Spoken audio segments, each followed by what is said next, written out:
Chance is a hardworking student with a passion for her mom's cooking, so she thought, why not apply to the nutrition department at college so people can love my mom's food and I can make it famous? Her father is a devoted man who loves his family, and her best friend has been with her since childhood. They both saw their acceptance results and were thrilled as each got into the department they wanted. On the first day of college, Shiom also joined her department. He's secretly in love with her but acts like a best friend just waiting for the right moment. Suddenly, they ran into Jin, their friend from school, and the three decided to form a close-knit group. One day, they were leaving a lecture when the popular clique of guys passed by, surrounded by girls from every direction. In the commotion, someone bumped into her and her phone fell. Poor girl went crawling on her stomach like a lizard to get it, only for one of the guys to step on it, shattering it completely. She ran after them, aiming to grab one by the hair but ended up grabbing the wrong person. Someone important at the university. She got scolded so harshly it could last her a year. When she told her friends, they had no idea who those popular guys were, and why they had a crowd around them. Then, Shiji from the journalism department came along and said, "You guys must be new here," and took them on a tour to explain who those guys were. It turns out these guys are famous for their looks, charisma, and their unbeatable skill in a game called Bridge. No one has been able to beat them yet, so naturally everyone wants to join their clique. First up is Miso, sharp and witty with a killer sense of humor. Then there's Shimin, the mysterious one that no one can figure out. It's hard to tell his front from his back. Next is Woozy, a music lover and a chill guy. Lastly, there's the most important one, the gang leader, smart, handsome, and can get money out of thin air. He made 1,000,000 yuan at just 18. He also plays a game called Bagram, making people fear him. Long story short, no one dares challenge them unless one of the four sends them a joker card, as they're used to people trying to challenge them but don't let just anyone in easily. If someone does manage to beat them, their punishment is intense. They might make you clean all semester, or stand in the fountain and embarrass yourself, or even lock you in the lab at night. Devilish stuff, really. Once, Chance, feeling brave, tried to approach Daoming to demand an apology for breaking her phone, but he told her, "Stay away, sweetheart, or you'll get soaked." Then he added, "That haircut of yours doesn't exactly make me take you seriously." So she was bringing a cake for her friend Jin's birthday, but suddenly she nearly tripped, and the cake ended up all over his face. Our girl grabbed Jin's arm to keep from falling, but Mr. Curly Hair lost his temper and made a huge deal out of it. When she tried to apologize, he shoved her. But with Chance taking her bravery pills, she started giving him a piece of her mind, calling him Big Head and saying, "We're already putting up with your attitude, now you're taking it out on this poor girl?" He grabbed her by the collar and warned, "Don't say things you'll regret." True enough, he later placed a joker card in her locker. She went ballistic as she hadn't expected to get into this kind of trouble so early on, wishing he and his friends would turn into monkeys with nose hairs growing as long as their arms. Woozy, who was nearby, asked her, "Would you be happy if they turned into hairy monkeys?" She apologized, but he hadn't meant to scare her and walked away with a smirk like he was some kind of actor in a drama. Back home, her mom asked her to deliver a food order, only to find out that Mr. Curly Hair was the one who'd ordered it. Of course, he only did it to flaunt that he was helping her family, but she knew he was just bullying her and wouldn't let him drag her mom's cooking into it. She told him he thought he was smart and sophisticated, but in reality, he was just a drain on society. He couldn't take it and threw the food back at her. She left crying, and while washing her clothes, two guys came to bother her. But Woozy told them to leave her alone, and he comforted her as she cried, asking why Daoming was treating her this way. He then stood on his hand and told her, "If you feel like crying, stand on your hand and the tears won't come out." The next day she went to college, seeing no one but Daoming. She gave him a kick, which the popular clique thought was hilarious and wrapped him up like a mummy. Mizo even recorded a video saying, "This is Mizo from Egypt reporting our latest discovery. A mummy of a guy who got kicked by a girl shorter than him. Long live Egypt." When Daoming came to, he fumed, "This is the worst day of her life, I'm going to make her pay." But Woozy, their sweetheart, told him, "Dude, two guys harassed her after she left your place. What did you expect her to do?" Then they left him there, wrapped up. The next day, she passed by the music room by chance and saw Woozy playing, so she went in to return his handkerchief and thank him. But he wouldn't take it back, so she suggested he could see it again on the rooftop. He replied that he wasn't planning on going up there anymore, acting all cool as if he wasn't going to end up as the third wheel in the end. Later, as she left the university, she saw bodyguards coming to take her to Mr. Curly Hair, who wanted to apologize. But heaven help her. It was like she'd walked into Madame Fazia's salon. One was massaging her, another dressing her up, and yet another styling her hair, as if he wanted to make her into a whole new person. She finished and waited outside, and when she saw a picture of him with his clique, her eyes lingered on Woozi. Just then, Dao Ming walked in, crossed his legs, and asked, "Are you interested in Woozi or what? Forget it, he's not for you." She replied, "He can belong to whoever he wants." Dao Ming then offered, "If you agree to be my girlfriend and stick with me at college, I'll buy you clothes and a new phone." Thinking he was a billionaire just throwing money around, she told him to shove off, along with everything coming from his side, and gestured with her shoe. The next day, as he passed by, he told his friends, "You know, Chance is obsessed with my teddy bears." They didn't believe him and joked, "Since she's so innocent, let's prank her and put cockroaches in her locker or scare her in the bathroom." Shimin and Mizo felt that was childish, and Woozi didn't respond at all, clearly not interested in playing such foolish games. At the cafe where she works, Shimin and Woozi came in to order something, and she was stunned, completely frozen, even after they had left. Back at college, she was staring at a map on the wall, trying to figure out which country it was. Woozi suddenly said, "That's Paris." And this time they actually talked and even joked a bit. They walked down together from the rooftop, and when her friends saw them, they told her not to get her hopes up, because he's in love with someone named Jing. Later that night, she saw Woozi at the bus stop, looking at a picture of Jing, who was apparently a famous actress. He turned to her and said she was beautiful, then kissed her on the cheek, leaving her totally lost in her daydreams, convinced he might actually like her. But as she walked by Dao Ming, he sneered, "Can't you see I'm passing by?" She replied sarcastically, "Excuse me, I'm just grateful you passed by safely," noticing he had even changed his awful hairstyle. He said, "I did this new look for you." She answered, "Well, a monkey's still a monkey, no matter what it tries to do." Her friend then came over and asked what was going on, and she shrugged it off, saying she was just laughing at a certain someone's ridiculousness. Just then, someone told Dao Ming that Jing had arrived at the school. She's the girl Woozi is in love with, and of course, the whole popular clique knows her. They all rushed to greet her, and when she hugged Woozi, it was clear he was smitten. The next day, she saw them together and decided to focus on her studies and forget about him. But Dao Ming wouldn't leave her alone. He asked her to come with him, but she declined, as she was going to eat with her friend Xiao. Each time he saw her with Xiao, he got angrier, until he finally sent Xiao a joker card to challenge him. She grabbed the card from Xiao and told Dao Ming, "Solve whatever issue you have with me without involving my best friend." He asked, "What do you even see in that idiot?" She replied, "He's better than you. At least he has a heart and a brain, unlike you." One day, as she was going to eat in the cafeteria, she saw Dao Ming and tried to avoid looking at him, but he came straight over. She quickly got up with her food, only to accidentally bump into someone who then yelled at her. Dao Ming stepped in to get the guy away and told her, "If you were with me, you wouldn't be dealing with this." He held her by the cheeks, but then Woozi came to help her and pulled her away. Dao Ming grabbed her other arm and asked Woozi if he liked her. Woozi just told him to let go, challenging him, and they both got personal. Dao Ming finally released her, saying to Woozi, "If you walk away with her, I'll consider you're no longer my friend." Woozi took her away, and in the restroom, Jing helped her change into clean clothes. When she came out, Xiao was feeling guilty for not being able to protect her, and decided to start learning martial arts, so no one would bother her again. Xiao then suggested they travel to another city for the upcoming week off, but she refused because she didn't have money for it. He assured her not to worry, as his family has a villa there and would be happy to host her. At home, she was lying on the bed when Dao Ming showed up to check on her. Her family was impressed by his looks and height, even though she told them to kick him out because he was the reason she was in this mess. Her family, however, didn't listen and invited him to sit and eat with them.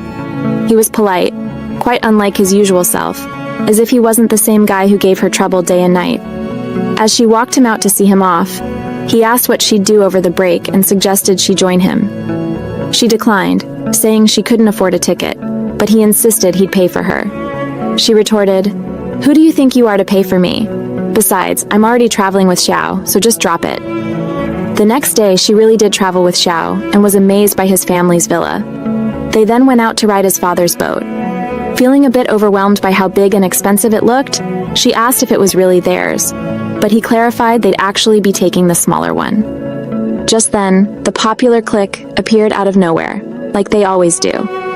Jing invited her to join them at a party, but she hesitated, not wanting to cause any drama. Jing insisted, even taking her to find a dress. At the party, Daoming couldn't stop glancing at her and eventually approached, but suddenly the lights went out, and she accidentally fell on him. She quickly got up, wishing she could disappear because it was her first time getting close to anyone like that. The next day, she was passing by the group, and Shimin teased her, asking if she enjoyed her first stolen kiss. Annoyed, she brushed him off, but Daoming chimed in, saying she had intentionally fallen on him. She wasn't interested in their opinions, she just didn't want Woozi to misunderstand. But Woozi simply told her, "Honestly, I don't care whether you kissed him on purpose or not," so she rushed off. Xiao then went over to Daoming's house and challenged him, waving a slipper at him for forcing himself on her. Daoming just replied, "If it bothers you that much, let's settle this with a fishing contest. If I win, you'll regret it." They went fishing, but oddly, they spent the whole time talking about her.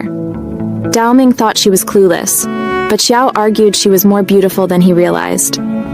Back at school, something important went missing, and the teacher wanted them to list people they suspected, but she refused to name anyone, confident her friends weren't thieves. She was punished that day for standing up for them, and from then on, she and Xiao became inseparable. Back at the fishing contest, Daoming caught a squid and made a big deal of it, while Xiao's bucket was full. When they returned to shore, they found her crying, though she claimed something just got in her eye.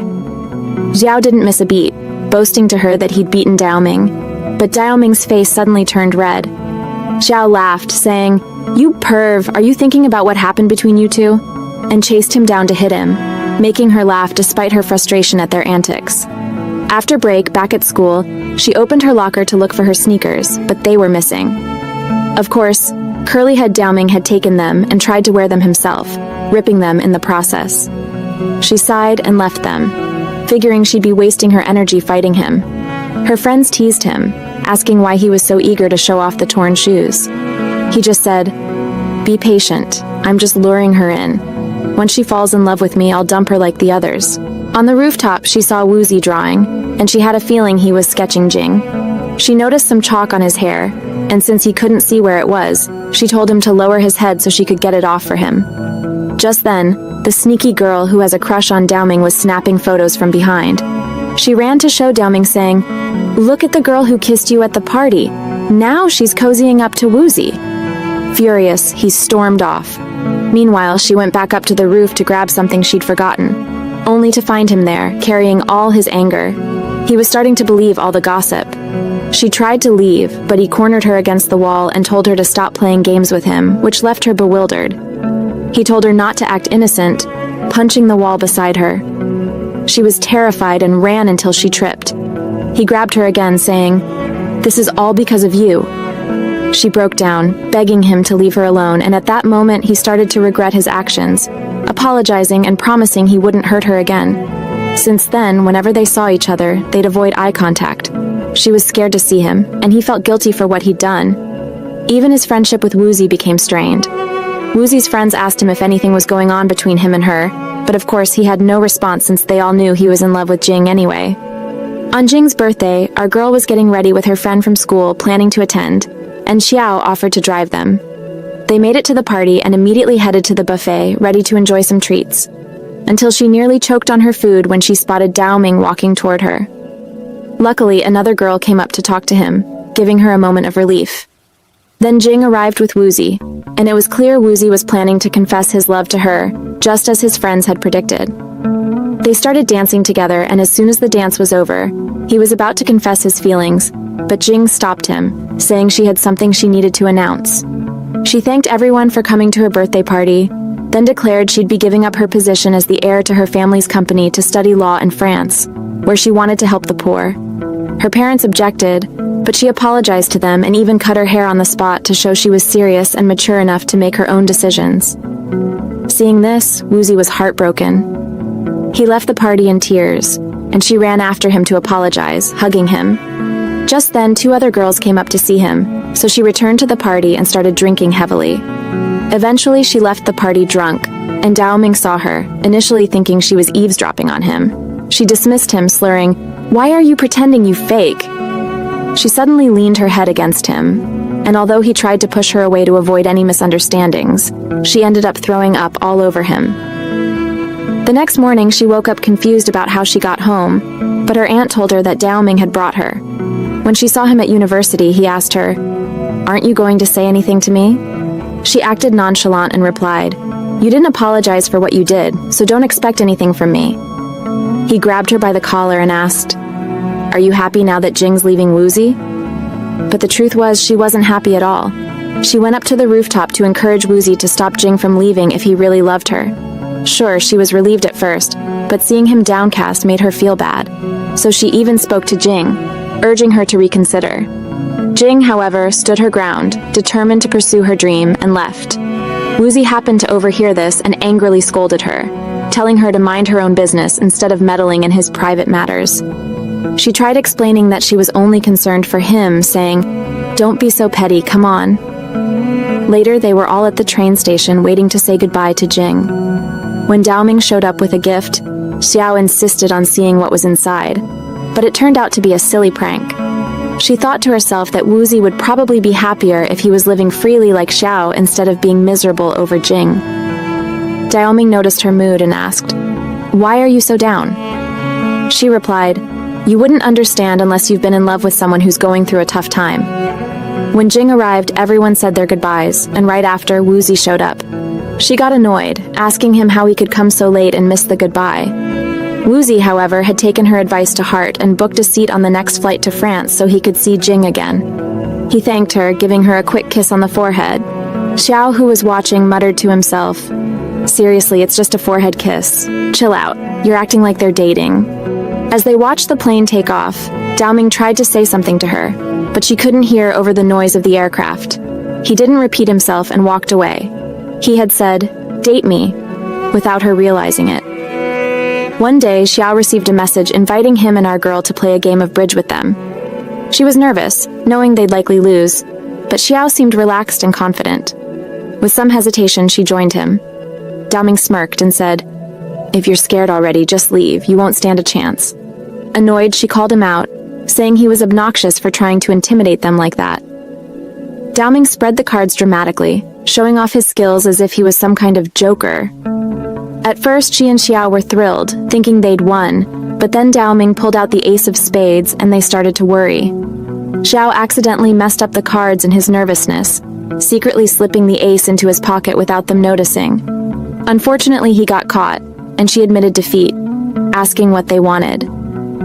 Dao Ming's friends dragged Xiao off, leaving Dao Ming with her. She asked him what he wanted, and he simply pushed the table away and told her that all he wanted was for her to take him out to dinner. The next day, she went shopping with her mom, which made her late for her meeting with Dao Ming, who had been waiting for 4 hours in the rain. When she finally arrived, she asked him why he'd waited so long. As soon as he saw her, he hugged her tightly. She took him to eat at the cheapest restaurant she could find, though he had been expecting they'd go somewhere fancy or maybe up the tower. Every place they tried was closed. Finally, they took an elevator to go to a rooftop cafe, but the elevator was out of service, and they got stuck inside. His phone had died because he'd called her so many times, and her phone wasn't working either. They were left in silence until he fainted from a fever, which he'd gotten from waiting in the rain. She let him rest his head on her lap, covered him up, and took care of him as best as she could, while her family worried about her absence. The next morning, he woke up to see her sleeping beside him. She quickly stirred awake, reassuring him that he'd be fine and could go home soon where his mother would take care of him. But he shared that he hadn't seen his mother in years since she worked in London, and his father had passed away, leaving him to fend for himself. She felt sorry for him and realized why he acted out sometimes. She joked that he owed her now, which startled him, so she quickly clarified that she didn't mean it in any weird way. Just then, the maintenance workers opened the door, and they were rescued. Back at university, her friends asked where she'd been all night, and then someone informed her that Dao Ming was looking for her. When he showed up, he handed her a bag which she thought might be a gift, but it was just her jacket that she'd left behind. He draped it over her shoulders, and everyone assumed they'd spent the night together. Rumors spread that they were dating, and a girl who wanted to befriend her insisted they hang out together that night. At the nightclub, this new friend wanted to see if she'd introduce her to Dao Ming, assuming they weren't actually dating. To avoid the drama, she drank a little too much and suddenly spotted a foreign guy playing music, whom she mistook for Woozy. She sat next to him and told him she liked him. The next morning, she woke up in a strange hotel room, finding a message from the guy, named Thomas, who had left early, not wanting to wake her, and left his number in case she wanted to reach out. Embarrassed, she muttered to herself about how this could ruin her reputation, then headed to university. Her professor was waiting for her, demanding to know where she'd been, but she dodged him and ran off. Just then, Thomas messaged her, telling her he was at the university but wasn't sure where to meet her. She rushed out to find Thomas before he said anything to anyone. Just then, Dao Ming popped up and asked, "Looking for me?" She replied, "Do you think I have nothing else to do but deal with you?" He grinned and told her to sit down and eat since she looked faint. She started eating quickly to get away, but Thomas called, saying he was near the cafeteria, so she had to get up. But Dao Ming, suspicious, asked, "Are you talking to a guy or what?" She brushed him off, saying, "Move, you're not my investigator." When she saw Thomas, she tried to clarify what happened. He reassured her that nothing happened. He just helped her since she was drunk. However, he admitted he was happy when she said she liked him last night and wanted to get to know her better. Just then, Dao Ming showed up and demanded to know, "Who is this, and why are you with him?" She panicked, blurting out, "Oh, this is just my cousin. He was just looking for the restroom." But Dao Ming, still jealous, told Thomas, "I'm her boyfriend, so please back off." Surprised that she had a boyfriend, Thomas decided to leave. After he left, she turned to Dao Ming, frustrated, and snapped, "Boyfriend? Now you're making me your girlfriend too?" Dao Ming, hurt by her comment, walked off. Unfortunately, a photo of her and Thomas spread around, and rumors started about her playing the field with both Dao Ming and Thomas. She called Dao Ming to clarify the situation, but he wasn't answering. Dao Ming, still upset, was at the pool, venting his anger by swimming laps. His friends sensed something was wrong, and when they saw the photo, they confronted her to hear her side. She explained everything, including how the photo had been shared without her consent. Together, they tried to figure out a way to get the photo taken down. Just then, Dao Ming walked in, suspicious, and grabbed her laptop to see the photo himself. Furious, he stormed out, but as he was heading toward her, he accidentally got drenched when a girl on the stairs spilled a bucket of water on him. When he finally approached her, she told him she didn't care about the rumors as long as he trusted her. Dao Ming, frustrated, asked, "Since when do you care about my opinion?" But he was clearly upset, so he left to walk around, ending up at the spot where he'd waited for her in the rain. There, her friend Jing found him sitting alone. He was in such a daze he mistook her for his crush and let her take him home. When he finally snapped out of it, he tried to leave, but she begged him to stay. Jing was confused why he was so attached to someone with no wealth or outstanding looks, wondering if maybe he just wanted someone who would always be there for him. She even offered to be that person, but he told her not to compare herself to his girl and to let it go. Later, regretful for not trusting her, Dao Ming went to find her. He saw two guys trying to drag her somewhere and immediately stepped in, fighting them off and taking her home for safety. As he treated her wounds, she complained, "Can't you be a bit gentler, you brute?" He replied, "Is this how you thank me?" So she thanked him for helping, realizing he genuinely looked out for her. Then he asked if anything had happened between her and Thomas. She laughed, saying, "I don't even know him that well. How would anything happen between us?" Satisfied, he told her, "If something had happened, I would have been furious." She teased him, asking why he was so worked up, and he admitted, "Maybe it's because I like you or something." Shocked, she ran off, barely believing he'd actually said that. The next day, she went to confront her friend, only to discover it was her who had posted the picture of her and Thomas. The friend, feeling jealous, had even made sure Thomas would take her home that night. Though angry, she forgave her and admitted in class that the picture was posted by mistake. Later, Dao Ming came over with a new phone for her, but she refused it, saying she wanted her own back. He wouldn't return it and kept teasing her until Wozy showed up. Dao Ming announced, "She's my girlfriend now." Wozy asked if he was serious, and she quickly retorted, "Please, step aside." When she got home, she found that Dao Ming had sent her some new appliances, so she met him at a cafe to demand he take them back, jokingly asking if he thought she was marrying him or something. While she was there, Wozy showed up with a new girl, presumably his girlfriend. Feeling hurt, she left, confused as to how he could move on from Jing so easily. A few days later, she went to talk to him on the rooftop, and he asked if she was really dating Dao Ming. She said no, it was all his idea. He smiled, saying, "Good, then we should date instead." She was startled, so he added, "I'm kidding. But wouldn't it be fun to date secretly behind Dao Ming's back?" Confused by his playful advances, she started to walk away. He called after her, saying she looked even more beautiful lately. She left feeling puzzled, as if he had become a completely different person. One day, as she was leaving her lecture, Dao Ming suddenly appeared and dragged her to the airport, saying they were going on a trip. She was stunned and said, "Are you crazy? I didn't even tell my family." He replied that he had spoken to them and gotten their permission. Since it was just for the weekend, she reluctantly went along. On the plane, she was nervous and grabbed his arm during takeoff, only to quickly let go, embarrassed. When they arrived at the hotel with the whole crew, she was in awe of the view. Dao Ming casually said, "This is our room, but don't worry, we'll each have our own bed." He was respectful, only teasing her a little. As they got ready to sleep, he said, "Don't worry, I won't touch you as long as you don't have feelings for me." Then he lay down on his own bed, which was a bit small. She offered to switch beds, but he refused, saying, "If you want this bed, come sleep next to me." She hurried back to her own bed, feeling shy. Later that night, she couldn't sleep, so she went for a walk along the beach. There, she found Wozi sitting alone, and they talked. He asked if he could hug her for 5 minutes, saying he felt down. She replied, "Why don't you let your new girlfriend hug you instead?" He admitted he couldn't get close to someone he didn't love, and explained how his relationship with Jing had fallen apart. While he once thought she cared for him, he now realized she had changed completely. At that moment, Dao Ming was frantically looking for her, thinking she might have drowned.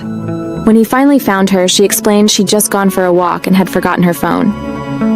The next day, Wozi's girlfriend was gossiping, saying he had spent the entire night at the beach acting strangely. Someone asked him if he had run into Shanxi, and he admitted they'd bumped into each other.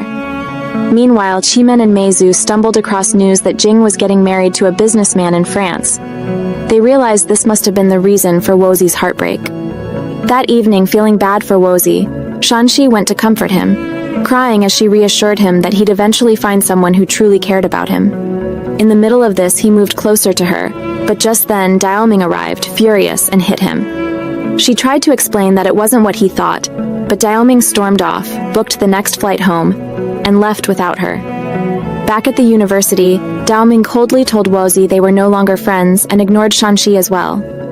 Later, she met Wozi on the rooftop, where she brought him food as a peace offering. She apologized, blaming herself for the whole mess. But Wozi told her it wasn't her fault and asked her out on a proper date. When he picked her up from her home, her family was delighted, especially her aunt and uncle, who were impressed by his charm. As they walked together, he admitted that this was his first real date with a girl, as he usually kept to himself. He apologized if he came off as boring, but she reassured him she enjoyed his company more than anyone else's. At one point, an older woman was almost hit by a cyclist, and Shanxi quickly stepped in to protect her, yelling at the cyclist. The man became rude and almost hit her, but another woman stepped in just in time and insisted on taking Shanxi to treat her injured hand. Shanxi was shocked to realize that the woman was Dao Ming's sister. She tried to escape before Dao Ming showed up, but his sister wouldn't let her go. Dao Ming walked in, saw Shanxi, and assumed she'd come to apologize. He angrily confronted her for leaving him like that, venting his frustration and demanding an explanation. Then his sister slapped him and told him, "That's not how you treat girls, you idiot." She was definitely a bit of a control freak, but she insisted that Shanxi join them for dinner and even have a drink. Although Shanxi wasn't used to alcohol and could barely stand the smell, she ended up spilling all her feelings, admitting that she didn't feel worthy of Dao Ming because of her mistake with Wozi. Dao Ming overheard everything and, feeling frustrated, joined her, upset that her actions had messed up their relationship. His sister comforted him, pointing out that Shanxi had shown courage that day by standing up for an elderly woman, and she ordered him to let Shanxi sleep in the guest room and treat her with more respect.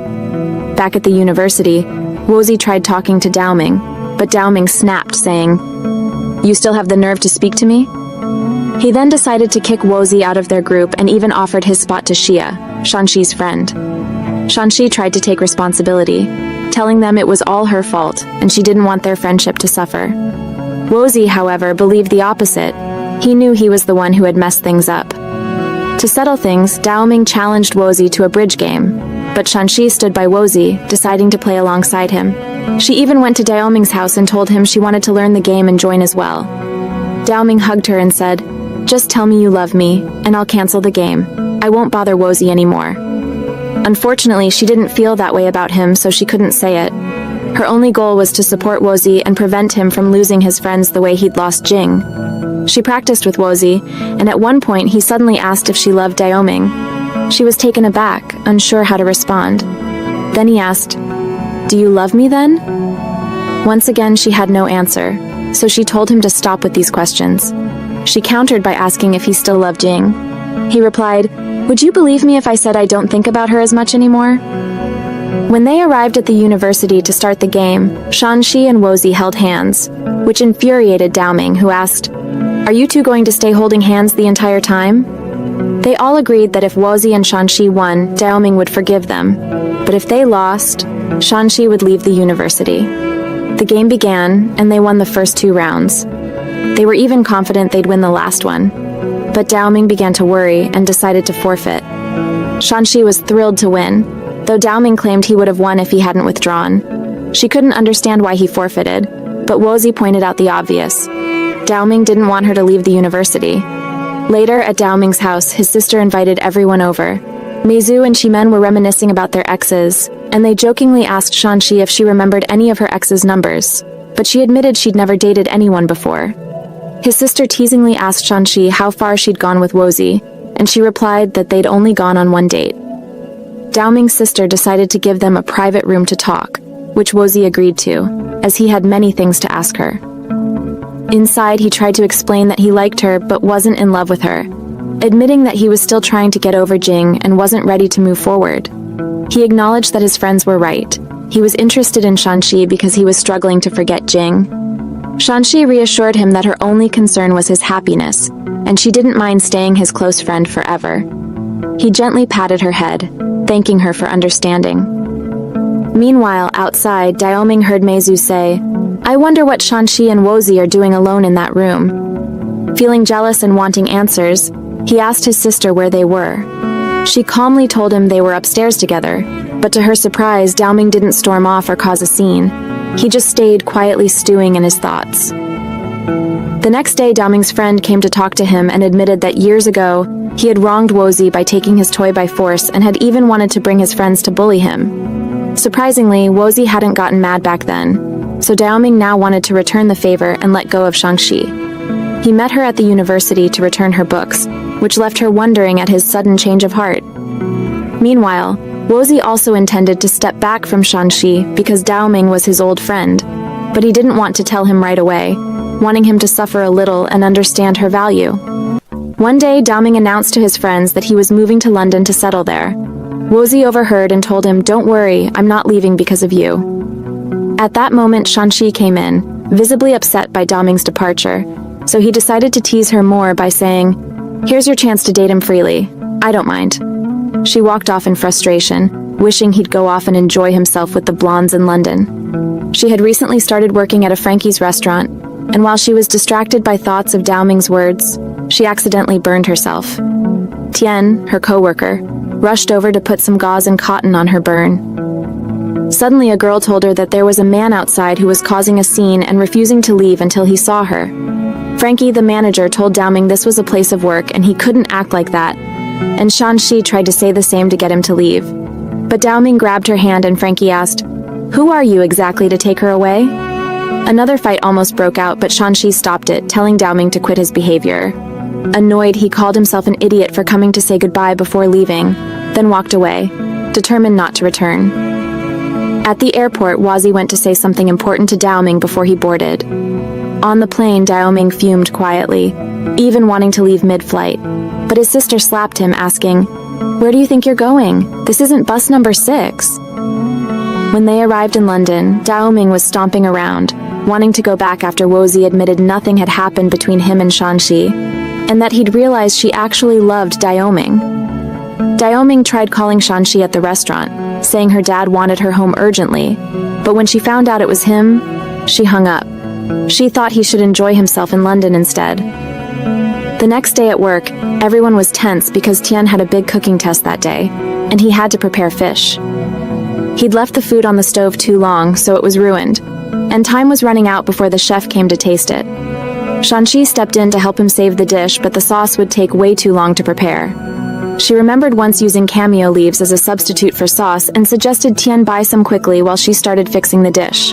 She rushed out to buy the leaves, but on her way back, someone bumped into her, causing her to drop them, and another person even stepped on them.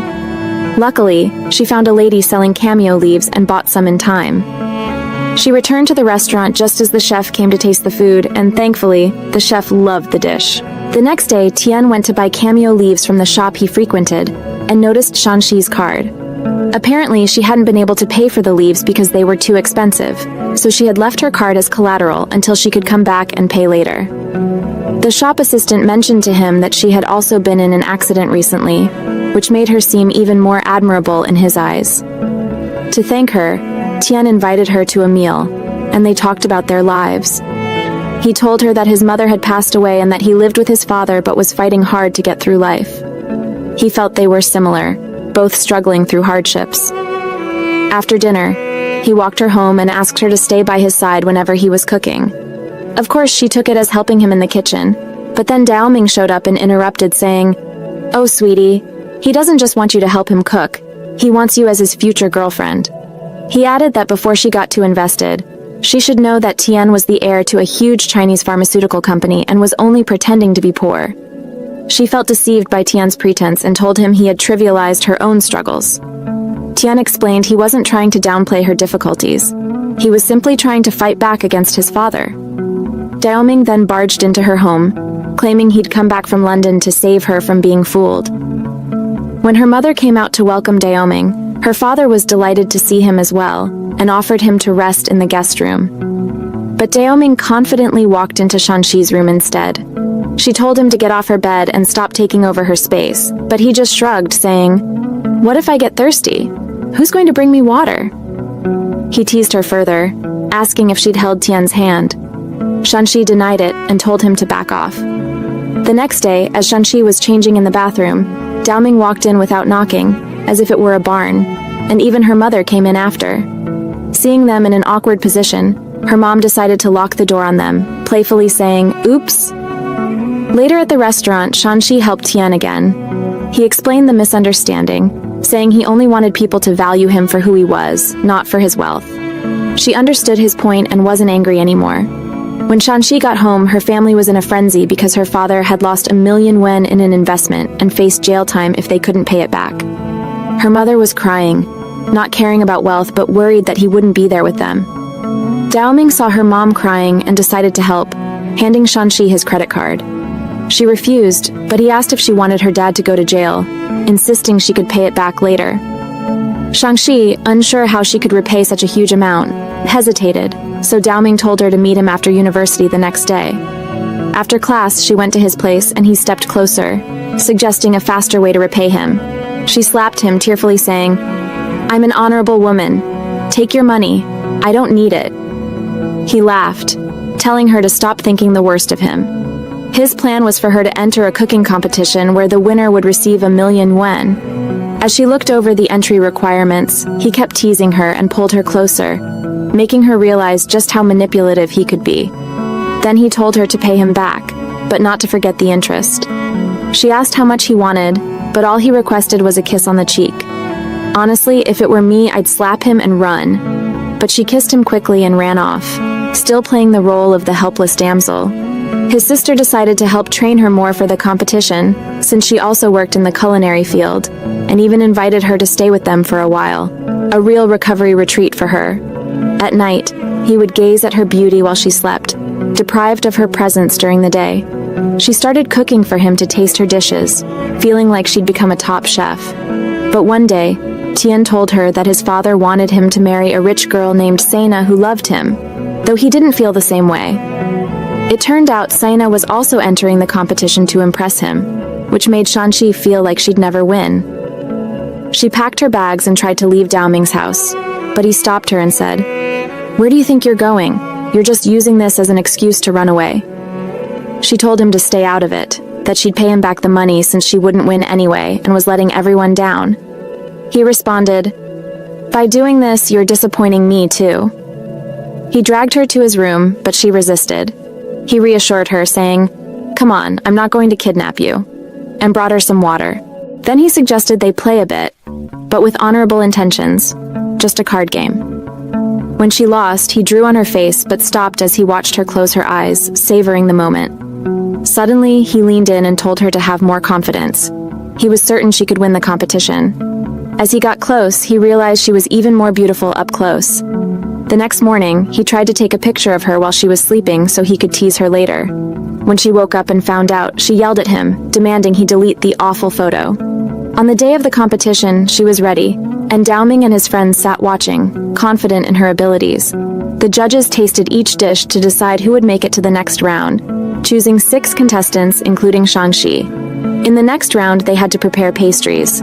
Sina's pastries impressed the judges, but when they tasted Shang-Chi's, they found them unusual.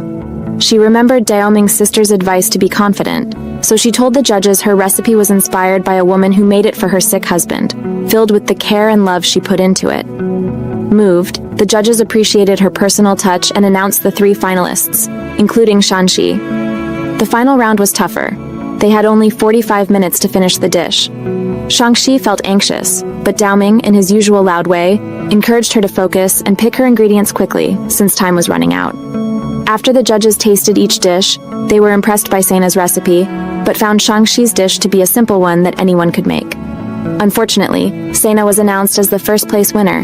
However, the judges made an exception this time and awarded Shang-Chi 500,000 yuan for her hard work and impressive cooking skills.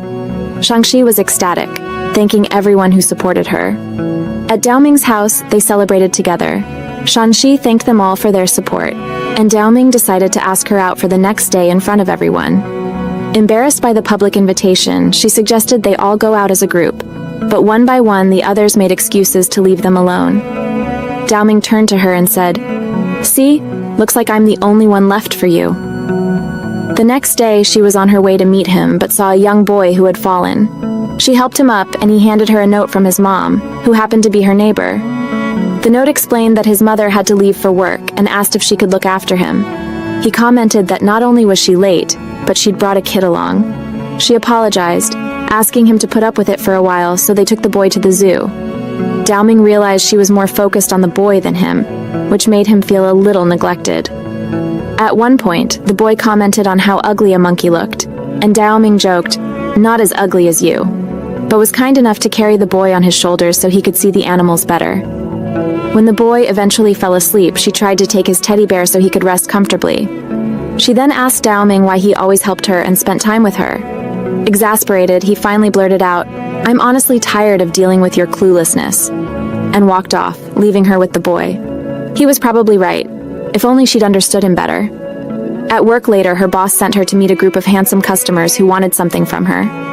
She tried to brush them off, saying she was busy, but they insisted on helping her with her tasks in exchange for a favor. They charmed the girls into coming into shop, proving that good looks are excellent marketing. Because of the high sales that day, she and her friend received a bonus. Her friends teased her about coming with them to Canada, saying she had no excuse now, but she hesitated, thinking about her argument with Daoming and how awkward it would be to run into him there. That night, Daoming called her, mentioning he'd heard she was planning to go to Canada and telling her he didn't think she should go unless he was going too. She replied that he should mind his own business and posted a photo with her friend, adding a caption about how nice it was that annoying people weren't coming along. Determined to keep her friends from crashing her trip, she hinted to them that her dad hadn't exactly paid for this, so they couldn't just barge in, but they cheekily responded, "No problem, we'll tell him you invited us." When they arrived in Canada, guess who they saw waiting for them? Yes, Daoming himself. He smirked and said, "If you don't like it, you can always go home." She stayed silent, glaring at him, and they continued with the trip while her friend teased them to stop the cheap flirting. Later that night, she was playing a game, and Daoming was surprised she still played it. She then remembered that Sherry, her friend, hadn't returned from outside, so she went to ask Woozy about her. Although he didn't know where Sherry was, she saw that some of the guys seemed to know something but were trying to hide it, saying that Sherry had just gone out for a walk and they hadn't seen her since. Since then, she went out searching for Sherry with Woozy, but Sherry was actually with Shyman and Mizu. Meanwhile, Daoming sensed something was wrong when she suddenly stopped playing her game. Woozy returned alone, thinking that maybe Chance had already found Sherry and brought her back, but soon discovered that wasn't the case. Sherry was safe, but the real problem was that a snowstorm was coming. Daoming rushed out to look for Chance, and when he found her, she was lying on the ground, her clothes soaked from the snow. He picked her up and took her to a cabin where they could spend the night. He gave her his jacket, then went outside to gather some wood to start a fire. Back at the lodge, Woozy was furious with the others for putting her in danger by making her go out into the storm, and he even threw wine in their faces, threatening to kick them out. In the cabin, Chance was still freezing because her clothes were wet. Daoming, realizing this could worsen her condition, took off his own clothes and asked her to do the same. He turned away to give her some privacy, then wrapped her in a blanket with him, just to keep her warm. Although she was hesitant, she knew he wasn't thinking anything inappropriate. He just wanted to keep her from freezing. The next day, the rescue team found them and joked, "Looks like we came at a bad time." Daoming carried her back to the lodge, confronted the troublemakers, and declared it was time for some consequences. He wanted to throw them out, but they begged Chance for forgiveness, saying they had nowhere else to go. She allowed them to stay if they helped clean the house. Later, when they were resting, Daoming's friends teased him about how they had spent the night in the cabin, hinting that it must have been like a romantic movie. Shimin and Mizu couldn't resist making jokes, with Mizu saying, "Hold me in your arms, my love." Daoming blushed and hurried off, only to be teased again for going to the wrong side of the bathroom. That night, they were celebrating New Year's, and Daoming finally got a moment alone with her. He hinted that he wanted her to tell him something, but she, being clueless, thought he was asking for the remaining $500,000 she owed him. Frustrated, he told her to just keep living in her bubble of ignorance. When the fireworks went off, he confessed his feelings. Even though she didn't really hear him, it felt good to finally get it off his chest. One day, they had a reunion with their high school friends, where she ran into Jiabao, who had a crush on her back then. He complimented her, saying she looked even more beautiful now. Daoming was initially unaware, but Shimin pointed out that Chance and Sherry were at a party with their friends and had even posted a photo. Daoming showed up at the party uninvited, not letting her breathe for a moment. During a drinking game, Jiabao noticed she was uncomfortable and was about to take her drink for her, playing this chivalrous act.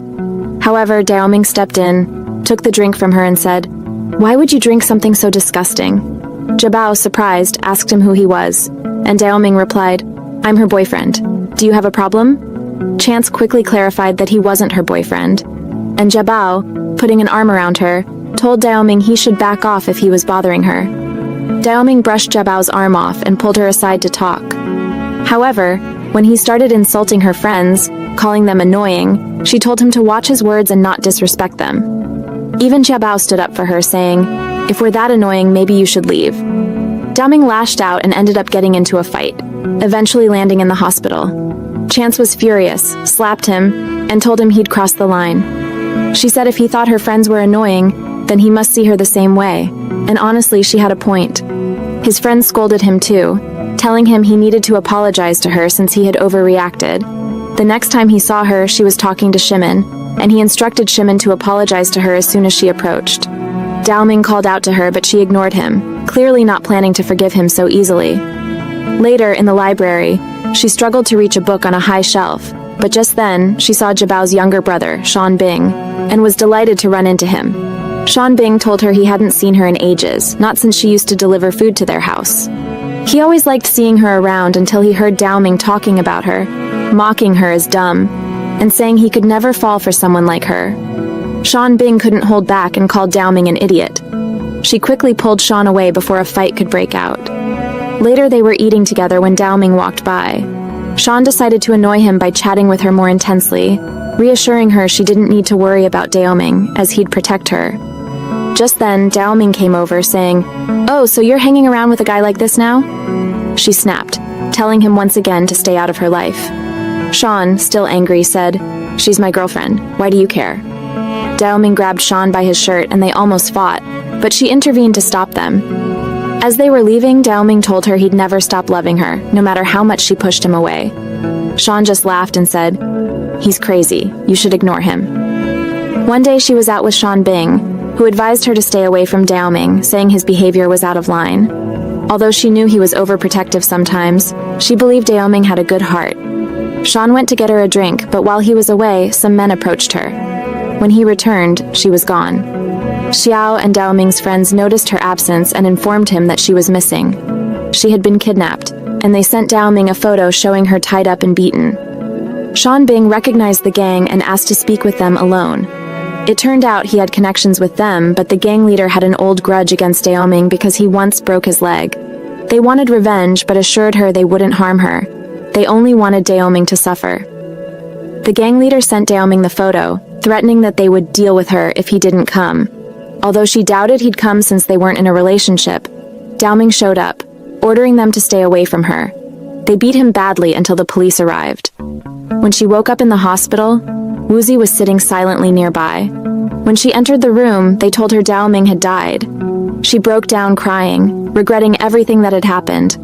Then Dao Ming suddenly laughed, saying, "Who visits a patient without bringing some fruit?" Furious, she jumped on him, wanting to strangle him for scaring her like that. His friends laughed and left them to argue alone. When she calmed down, he teased her for just sitting there, stunned. She admitted she regretted what had happened to him and had even dreamed about him. He said, "Then come visit me every day." She retorted that she wasn't his personal nurse, but he laughed, saying he'd pay her a good salary if she came. Annoyed, she told him he was always thinking about money. One day, she was on the rooftop with Wuzi, who noticed her wound looked infected. He put a bandage on it for her. Just then, Dao Ming arrived, commenting on how cozy they looked. Wuzi stood up, saying, "I didn't tell her what you wanted me to, tell her yourself," leaving them alone. Dao Ming finally told her his birthday was coming up and that she needed to bring a gift and dress nicely because his mother would be at the party and he wanted them to meet. On his birthday, his friends caught her and insisted on helping her find an outfit suitable for the occasion. After all, there would be politicians and business people there, as his mother would be looking to make some important connections. As the party began, people were giving him extremely expensive gifts. She started to feel out of place, like her own gift was worthless. She tried to avoid handing it over, but someone pulled her hand awkwardly and it fell to the ground.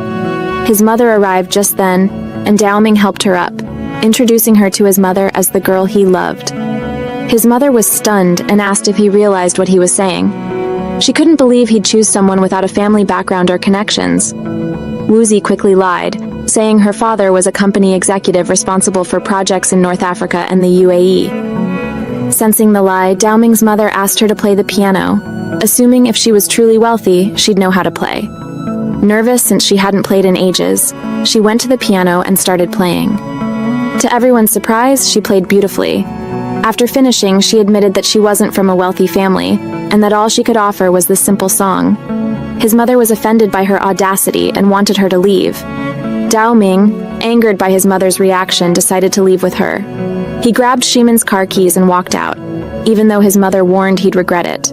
They drove to a hotel his family owned, wanting privacy to talk. He confided in her that he wasn't close to his mother because he barely saw her and that he wouldn't let her interfere in his life. She was surprised he was telling her all of this. He explained that she was everything to him, and it was only natural to share things like this with her. Then, as they watched the stars together, he moved closer, almost hugging her, and asked if she had thought about her feelings for him. She still felt unsure, wondering why he would choose her out of all the other girls, as she felt ordinary and lacked any special talents. He smiled and said, "Maybe you're just one of a kind in my eyes." She blushed at his silly comment and hesitated to give him her gift. Finally, she gathered the courage and presented it, a box of homemade pastries shaped to match his various moods, like when he was angry or happy. He said he would have been even happier if she'd given it to him sooner. She still felt it was a simple gift, but to him, it held far more meaning. Later, Dao Ming's mother showed up at her family's home, offering them 5 million yuan to make her leave him. Her mother was outraged and refused to let someone come in and try to buy her daughter's love. Her father intervened, saying it was rude to treat a guest that way, but he jokingly threatened to throw water on her as well, so Dao Ming's mother left feeling frustrated. However, she wasn't done yet. She decided to teach her a lesson she wouldn't forget. She dragged her son to attend a proposal to a rich, beautiful girl, hoping he would realize he could do better. but even the girl was hesitant about the marriage. At that moment, Chansey walked in to serve food. Daoming's mother had planned this to humiliate her, saying, "He's marrying someone rich and beautiful, not someone like you." However, the girl Xiaoju rejected the proposal herself and walked out. Daoming followed, but in his confusion, he accidentally grabbed Xiaoju instead of Chansey and rushed her out of the room. Once outside, he turned to see her and exclaimed, "Who are you?" She snapped, "You're the one who dragged me out here." Then she playfully grabbed him and bit his ear. The next day, Chansey went to congratulate him on his engagement, calling him immature for claiming to love her and then choosing a wealthy girl. He couldn't explain himself and just watched her leave. Outside, she ran into Xiaoju, who admitted she didn't want to marry him either, but after what he did, she started to like him. She loved relationships that began with a bit of hate. Just then, Daoming showed up, clearly annoyed, and wanted to argue with her about biting him the day before. But Xiaoju said, "I'm interested in you now, so get ready, we're getting married soon." Then Xiaoju grabbed Chansey for coffee. Her real intention was to propose a plan. Since she was intrigued by Daoming but still unsure of him, she asked Chansey to help her test him. She suggested that Chansey try to attract him to see if he was truly faithful. If he didn't fall for it, then it meant he really loved Chansey. But if he did, they would both leave him, seeing him as fickle and easily swayed by any girl, since his relationship with Chansey started with hatred and turned into love. It could easily happen again with Xiaoju if their relationship began with dislike.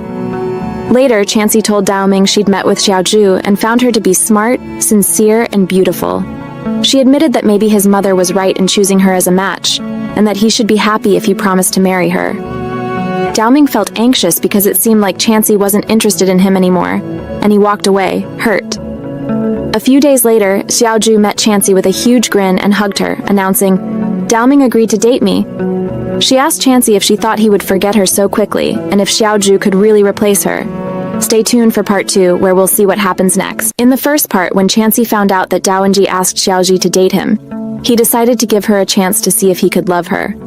Of course, Xiaoji was happy since she liked him and forgot about her agreement with our girl. But it's no big deal.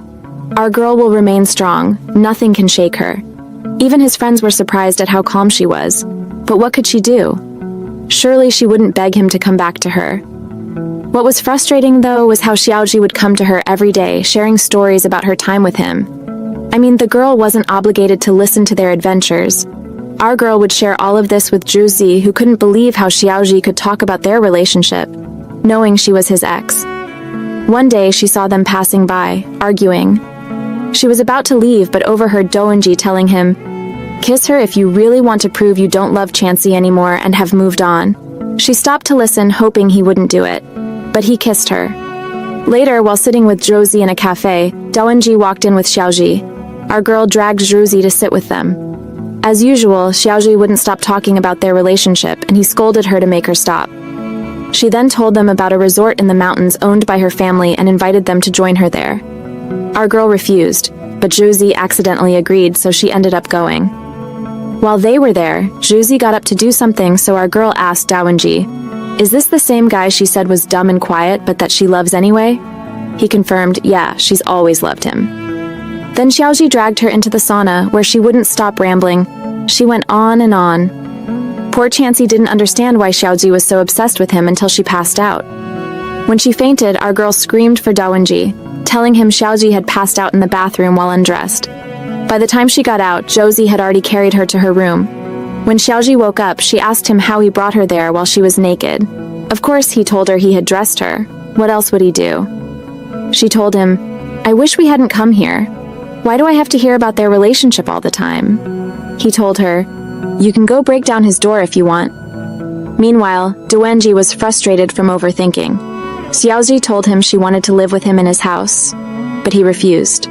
She said it didn't matter, then pulled him into bed. He made her get dressed and told her it wasn't appropriate.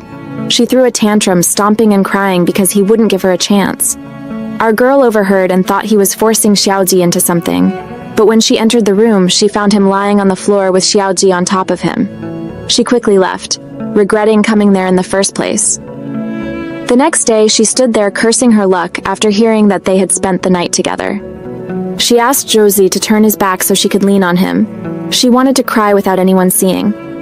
When she returned home, her family was packing to return to their village, where they planned to work and pay off their debt. Afterward, Xiaoji showed up again, because what else is new? But this time, she came to say that nothing had happened between them the night before. She decided to break up with him, realizing he didn't love her at all. She asked our girl to stay friends with her because she genuinely liked her and hoped she and Juzi would get back together and live happily. Before leaving, Xiaoji told her, "Do you know why I broke up with him? Because he said the only person he thinks about is you." Even Zhaozi went to his mother to tell her he was leaving Xiaoji because he loved Chansey. It turned into a huge argument that didn't end. Meanwhile, our girl had invited all her friends over. They told her, "You know who's missing? Dawenji." But she replied, "My house is small, I don't need extra people." Then the extra guests showed up, interrupting their gathering. She accused her of being a hypocrite and trying to keep her son away from Xiaoji, insulting her and her family. But our girl couldn't hold it in anymore and said, "What? Is it just you and your son in this world? You only measure people by money and looks? Let me tell you, sophistication has never been about wealth. It's people like you with shallow minds who set these values. Now get out without saying another word." Everyone applauded her for standing her ground. After that, she decided she wouldn't let anything come between her and Dawenji, no matter what. But one day, the landlord showed up and told her he had sold the house because his daughter was sick and he needed the money. He offered to refund her rent and compensate her, but she had to leave immediately. She packed her things and left, feeling heartbroken. She even asked her mom if life in the village was any good. Meanwhile, our guy's friends told him about what had happened between Chansey and his mom. He couldn't believe it and rushed out, determined to be with her, humming a song like, "I'll challenge the world with you by my side." His friends asked, "Why the hurry? Aren't you afraid of your mom?" But he didn't care. His priority was staying by Chansey's side. When he got to her place, she was sitting outside. He hugged her, saying he knew everything and wouldn't leave her again. He then noticed all the bags and asked, "What's with all the luggage?" She explained she had been evicted and planned to stay at a friend's place. He replied, "A friend? Why stay with a friend when your boyfriend's house is open?" She was hesitant, especially after her argument with his mom, but she went along. When she met his grandmother, he introduced her as his girlfriend and said she would be living there. The grandmother asked her to clean the house and cook in exchange for staying there. Doenji yelled, "How can you say that? She's not a maid." The grandmother clarified, "She's not a servant, she'll just work." Surprisingly, Chansey agreed, saying she had always worked for her living and didn't accept charity. Doenji was frustrated, saying, "Are you crazy too? I brought you here because you're my girlfriend." She replied, "Let me decide for myself. It's my choice." She began working just like the other girls at the house. One morning she brought him milk, only to find him sleeping shirtless. She thought to cover him with a blanket but ended up falling into his arms as he pulled her close, pretending to be asleep. He eventually got up, drank the milk, and confessed he had been worried she might end up with Juzi, which is why he left Xiaoji and stood up to his mom. She assured him that wasn't the case. He teased her, saying, "Didn't you say you'd stand up to my mom? Don't go back on your word now, kitten." One day she prepared food, and he invited her to eat with him. She refused, fearing his grandmother's reaction, but he insisted. So she invited the other girls working with her to join them, saying, "If it's okay, we'll all eat together." He agreed, but then whispered, "Fine, meet me tonight after everyone's asleep." She stayed in her room, worried he might come at any moment, even though she had locked the door. She imagined him breaking it down, creating a scene. She thought about escaping but didn't get far before he caught her. He had been waiting for her to come out for an hour. He said, "The era of shyness is over. You're coming with me now." But he surprised her by taking her to see the stars and meteors. He asked her to make a wish, then gave her a gift, a necklace he had prepared for their relationship's beginning. As he leaned in to kiss her, she hesitated, fearing she couldn't love him as much as he loved her. He reassured her, "It doesn't matter who loves more. What matters is that I love you, and you trust me." He suggested they try dating for a month, to which she replied, "I'll give you an answer by tomorrow morning at the latest." Shocked, he asked, "Tomorrow morning? Why so soon?" She teased, "Would you prefer 3 minutes?" Then quickly said, "Tomorrow morning is better than deciding now." The next day, while cleaning his room, he reminded her, "Aren't you forgetting something important?" She told him she agreed to date him for a month, but warned that if she felt she couldn't love him, she would leave on her own. He was thrilled, saying the final result didn't matter. What mattered was that they were trying. The important thing is, they're officially a couple now. Congratulations, buddy. At university, the moment he saw her, he went to get her so they could eat together, and soon all their friends knew they were in a relationship. But she felt uneasy because so many people were staring at her. He brushed it off, saying it was normal since he was popular, and he wasn't going to let her break up with him over something so trivial. At home, she brought fruit for him and his friends. He wanted her to feed him directly, and as soon as she did, Mizo and Shimi opened their mouths too, expecting the same. He shut them down, saying, "Hands off, she's my girlfriend." Seizing the moment, she asked him to go out with her, but not alone. She wanted him to come along with her, her friend, and her friend's boyfriend. It was like a double date, but he wasn't on board, saying he didn't know them, and sulked. She brushed it off, saying she'd go alone then. When the day came, she told her friend and her friend's boyfriend that Daewonji was busy and couldn't make it. She also decided to leave so she wouldn't feel awkward being the odd one out. To her surprise, he showed up. He couldn't say no to her after all. However, her friend's boyfriend turned out to be a pest, asking intrusive questions no one would dare to ask. Daewonji finally snapped and asked her, "How does your friend even tolerate this guy? He's so annoying." Later, they went to a haunted house attraction. Though Daewonji objected to everything at first, he eventually agreed and reassured her, "Don't worry, none of this is real." Ironically, he was the first one to scream. When they came out, Sherry's boyfriend went to buy a drink but annoyed Daewonji again, mocking him, saying he was too childish to join them for a drink. Daewonji walked off to grab something to cool off before he lost his temper.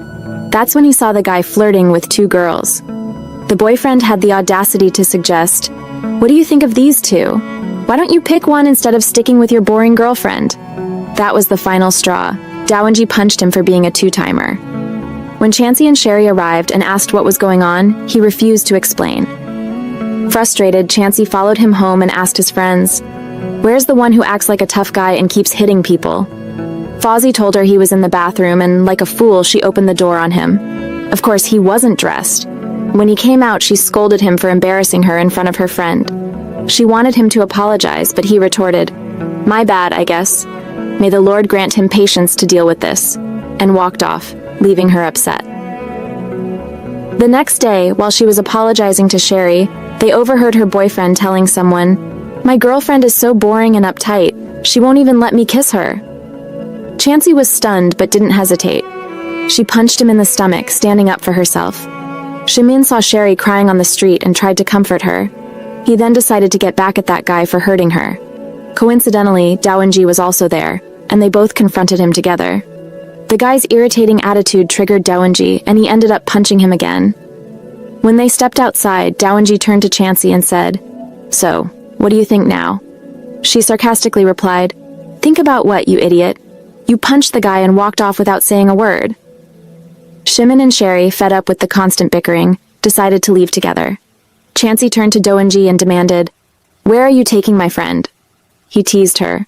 "Relax, he likes bold girls. He's not going to eat your friend." Still, she worried her friend might fall for Shimin. Daewonji snapped, "I wish you cared about our relationship a fraction as much as you care about everyone else's." He was starting to feel insecure, unsure if she truly loved him.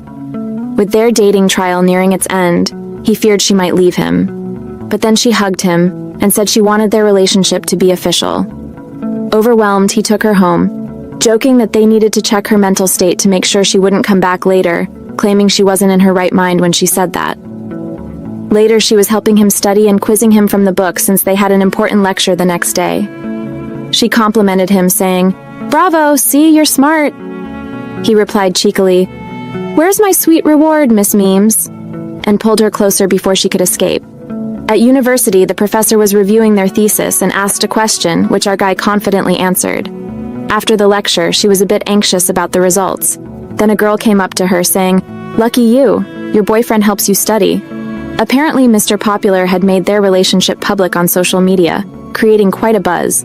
She confronted him about why he'd talk so casually about their relationship online. He simply replied, "You're my girlfriend. Of course, I'd want to tell the world about us.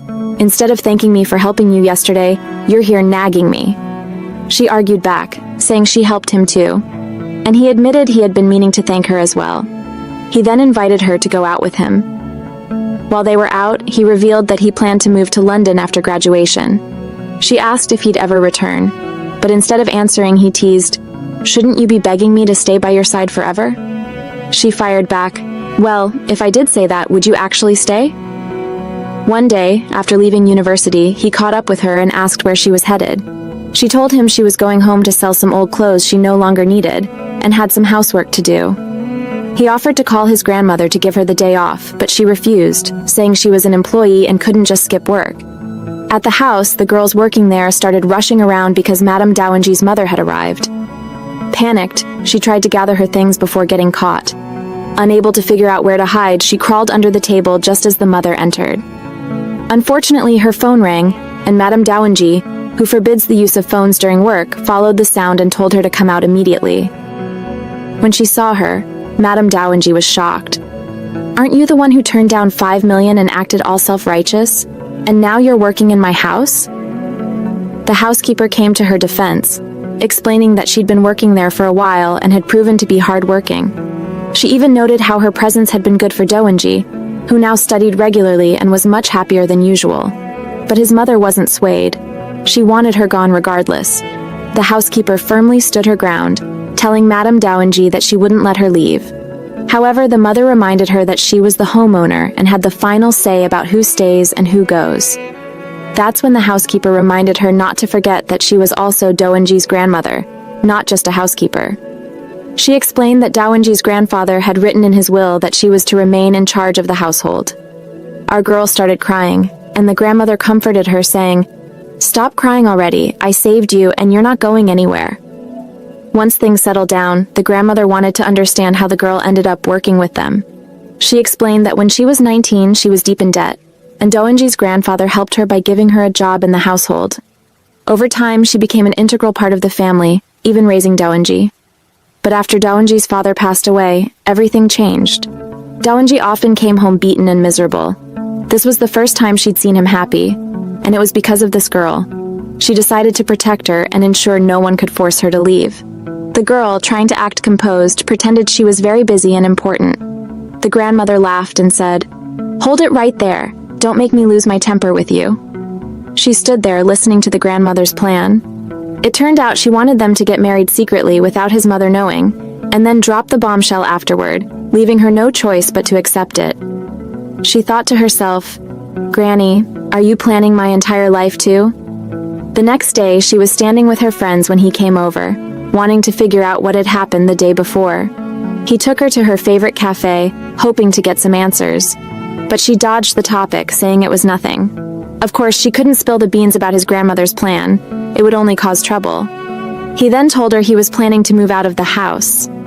She looked at him skeptically, knowing full well he couldn't even carry a cup without spilling it. "How are you planning to move out on your own?" she asked. "I don't care," he said, "as long as I can protect you and keep my mom away from you." Later, when they went out, he suggested looking for a new house together. But she shut that down quickly. "No, you're coming with me and you're staying quiet," she told him, dragging him off for a game to burn off some energy. After they finished, he teased her.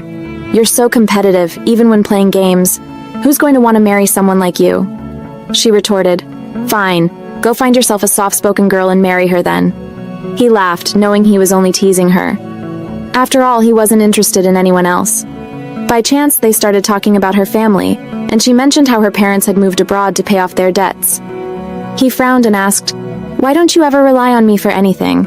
Am I not good enough?" She explained that she didn't want to drag him into her problems. She believed their relationship needed to be balanced, where both of them put in equal effort. If she started relying on him too much, that balance would be disrupted. Then she surprised him by pulling him in for a kiss. Oh wow, things were heating up now. The next day, she was pacing around, talking to herself, still in disbelief that she had been the one to kiss him first. By sheer coincidence, Juzi overheard her monologue and said, "Ah, so that's why he's been laughing like a fool all day." She brushed it off, saying, "It's not a big deal. Everyone kisses each other casually as a form of greeting." "Oh, really? In that case, go ahead and kiss me too," he joked, grinning. Her face turned bright red, and she shoved a shoe in his face to shut him up. Moving on, he informed her that he had overheard something concerning. Zia's family and her boyfriend had signed contracts with Dao Ming's mom, and he suspected she might use it against them to cause trouble. Worried, she decided to check on them and also on Sherry, who had been missing for a while. When she asked Jin about Zia, she was told he had just left because of some family issue. When she caught up with him, he revealed that his father was facing a lawsuit and things were falling apart. She then went to check on Sherry, only to find out that her father was being transferred for work outside of China. Frustrated by all the chaos, she decided to put an end to it. She called her assistant and ordered them to cancel everything her mother-in-law had instructed them to do. However, she set one condition in return. Her mother-in-law had to stay away from her son. The mother-in-law, unimpressed, called her arrogant. "Do you think the whole world bows down to you just because you're richer than everyone else? That doesn't make you better than us." Calm but firm, she shot back. "You're nothing but a cheap, heartless woman. That's all you'll ever be." She walked away, gathering her clothes from the house, ready to return to her village. Dao Ming showed up and told her to come inside because it was raining. She told him she couldn't stay with him anymore and was going back to her village. He begged her to explain what had happened. "We were just happy together. What changed?" She confessed that his mother had hurt her friends and that she couldn't continue being selfish by staying with him. He yelled, telling her to forget his mother and rely on him instead. He would protect her. But she had already made up her mind. To push him away, she said hurtful things she didn't mean, even claiming she didn't love him. She told him she was leaving and walked away. At the university, his friends couldn't understand why she had disappeared so suddenly. Josie suspected it was because of what Dao Ming had said to her. Then Jia showed up, furious, blaming Dao Ming for her disappearance. "Because of you, she's homeless and has nowhere to go," he shouted. Dao Ming, overwhelmed, shouted back, "I have enough problems of my own." Her absence had affected him deeply. Even when a girl approached him with a cake to confess her feelings, he rejected her harshly, throwing the cake in her face. Meanwhile, she was in her village, helping her family. She told her parents she had returned because she missed them, not because of her breakup. Dao Ming was struggling. His friends gathered to cheer him up, joking around and trying to lift his spirits. But he snapped at them, saying, "Stop pretending, you're all boring," and walked away. Josie tried to stop him, saying, "We're trying to help you, what's bothering you so much?" Dao Ming, however, felt like they were all just putting on a show. Josie finally lost his patience and said, "She didn't leave you for no reason, it's because of your stupid personality." This led to a physical fight between the two until they both calmed down.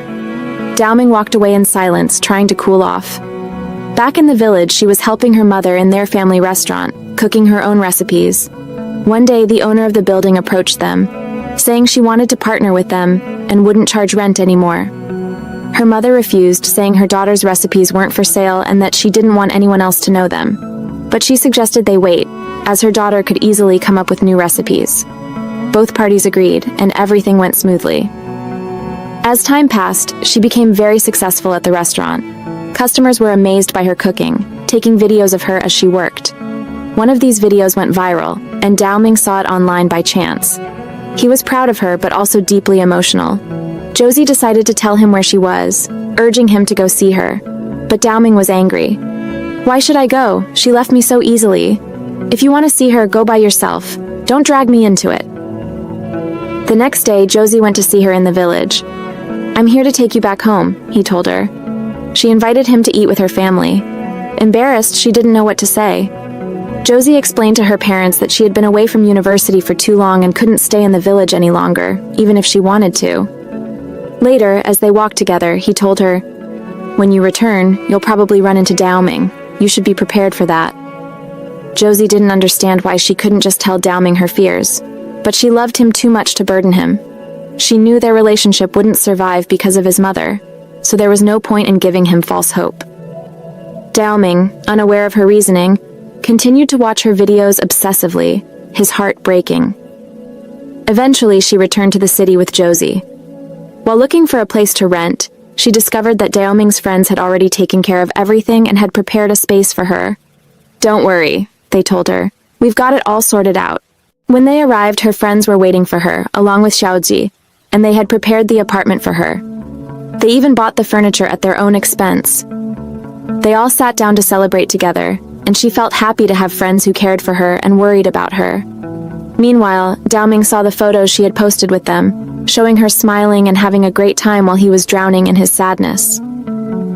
At university, Shimin asked Woozi about where Chelsea was, hoping to tell Daoming. But Woozi refused, saying he wouldn't reveal her location unless Daoming asked him directly. Even when Daoming showed up, he warned Mizu not to speak. When they were leaving, they ran into her outside. She quickly ran off, not ready to face him. Josie, however, had had enough. He asked Daoming to meet him alone for a talk. He asked if Daoming planned to get back with Chelsea, but Daoming replied, "Since when do you care about other people's business?" Josie decided to be honest with him. Josie confessed that he had always stayed out of Daoming's way, wanting to see him and Chelsea happy together. But now that their relationship seemed over, Josie felt he had the right to pursue her. He admitted that he had liked her for a long time, but held back because he believed she was happier with Daoming. "Now things are different," Josie said. "I won't let her cry over you anymore, so you need to decide. Either you go back to her or you let me try to win her over." Daoming coldly replied, "Do whatever you want, it doesn't matter to me." Later, Daoming confronted Chelsea in front of Josie, pulling her aside to talk. "Do you hate me that much that you'd just disappear like that?" She tried to make excuses, but he called her out. "You always run away from answering properly," he said, frustrated. Fearing for her friend's safety because of his mother, she finally told him the truth. But Daoming was upset. "If you had been honest about your feelings instead of playing with me like a puppet, things wouldn't have gotten this bad." She was about to confess her love for him, regardless of the consequences, but he interrupted her. "Don't cry. Even if you do, I won't help you." He told her not to avoid him anymore at university and that their relationship was over. "You can do whatever you want now." As he walked away, she stopped him, pulling out the necklace he had given her, but he took it and threw it into the water. She immediately started searching for it, determined to retrieve it. Josie jumped in and pulled her out of the water, urging her to forget about the necklace, but she refused. He eventually joined her in searching, and when he found it, she took it from him, realizing she could no longer deny her feelings for Daoming no matter how hard she tried. Josie took her to a rooftop, where she could scream and release all her emotions. He knew she needed to let it out. One day, her grandmother called her, scolding her for not checking in and asking her to meet. They met at a restaurant where her grandmother asked about her relationship with Daoming. Chelsea explained that they had broken up because of his mother, recounting the entire story. Her grandmother told her she had made a mistake. "You sacrificed your happiness to save your friends, but in the process, you hurt yourself. That was wrong. No one else will feel the pain inside you except you." Chelsea started crying with every word her grandmother said because she knew she was right. After her grandmother left, Chelsea stood there thinking for a moment before running after the car to confess the feelings she couldn't share with anyone else.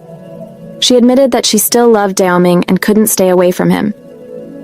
The next day at university, she saw Daoming standing with his friends and approached him as if nothing had happened. Even his friends were surprised by her behavior, thinking she was possessed or something. They assumed she was just trying to adapt to their breakup. Daoming, however, was furious. He thought, "If only she had confessed her love to me, I would have stood up to the whole world for her. She has no right to act like the victim now." On the day of Daoming's graduation, Xiaoji approached Woozi and asked him to help her win Chelsea's heart so she could get closer to Daoming. Woozi refused, but she argued that they were both suffering anyway. She believed if Woozi got closer to Chelsea, she might eventually forget Daoming. Woozi reluctantly agreed to her plan. Later, Woozi performed a musical piece for Chelsea in front of the whole class, with everyone watching. When he finished, he hugged her. As she tried to pull away, he asked her to give him some of her time now that he was graduating. One day, Chelsea ran into Xiaoji and decided to sit with her for a chat. During their conversation, Chelsea casually asked if Xiaoji liked Woozi and how she hadn't been affected by his heartfelt performance. Chelsea explained that she saw Woozi only as a friend who made her feel safe. Suddenly, Xiaoji became flustered and tried to rush Chelsea out, saying she might be late for work. Chelsea left, confused by Xiaoji's awkwardness. She soon saw Daoming walking into the cafe to meet Xiaoji and realized the situation. Things might be getting back on track between her and Daoming. Xiaoji asked Daoming if he would give her a chance, but he replied that he still loved Chelsea. Trying to hold back her emotions, Xiaoji smiled and said, "That's fine. At least we can still be friends." Meanwhile, Chelsea began to hope that she and Dowming might reconcile, only to fall into depression when she thought they wouldn't. It started to affect everyone around her. One evening, Woozy offered to walk Chelsea home and thanked her for trusting him and letting him support her through everything, from helping her find a place to live to just being there for her. He tried to get closer to her, but she hesitated and told him it would be hard for them to be together. Woozy already knew that, but said he would stay by her side even as a friend. He also advised her to hold on to her love for Daoming because she would regret it if she didn't.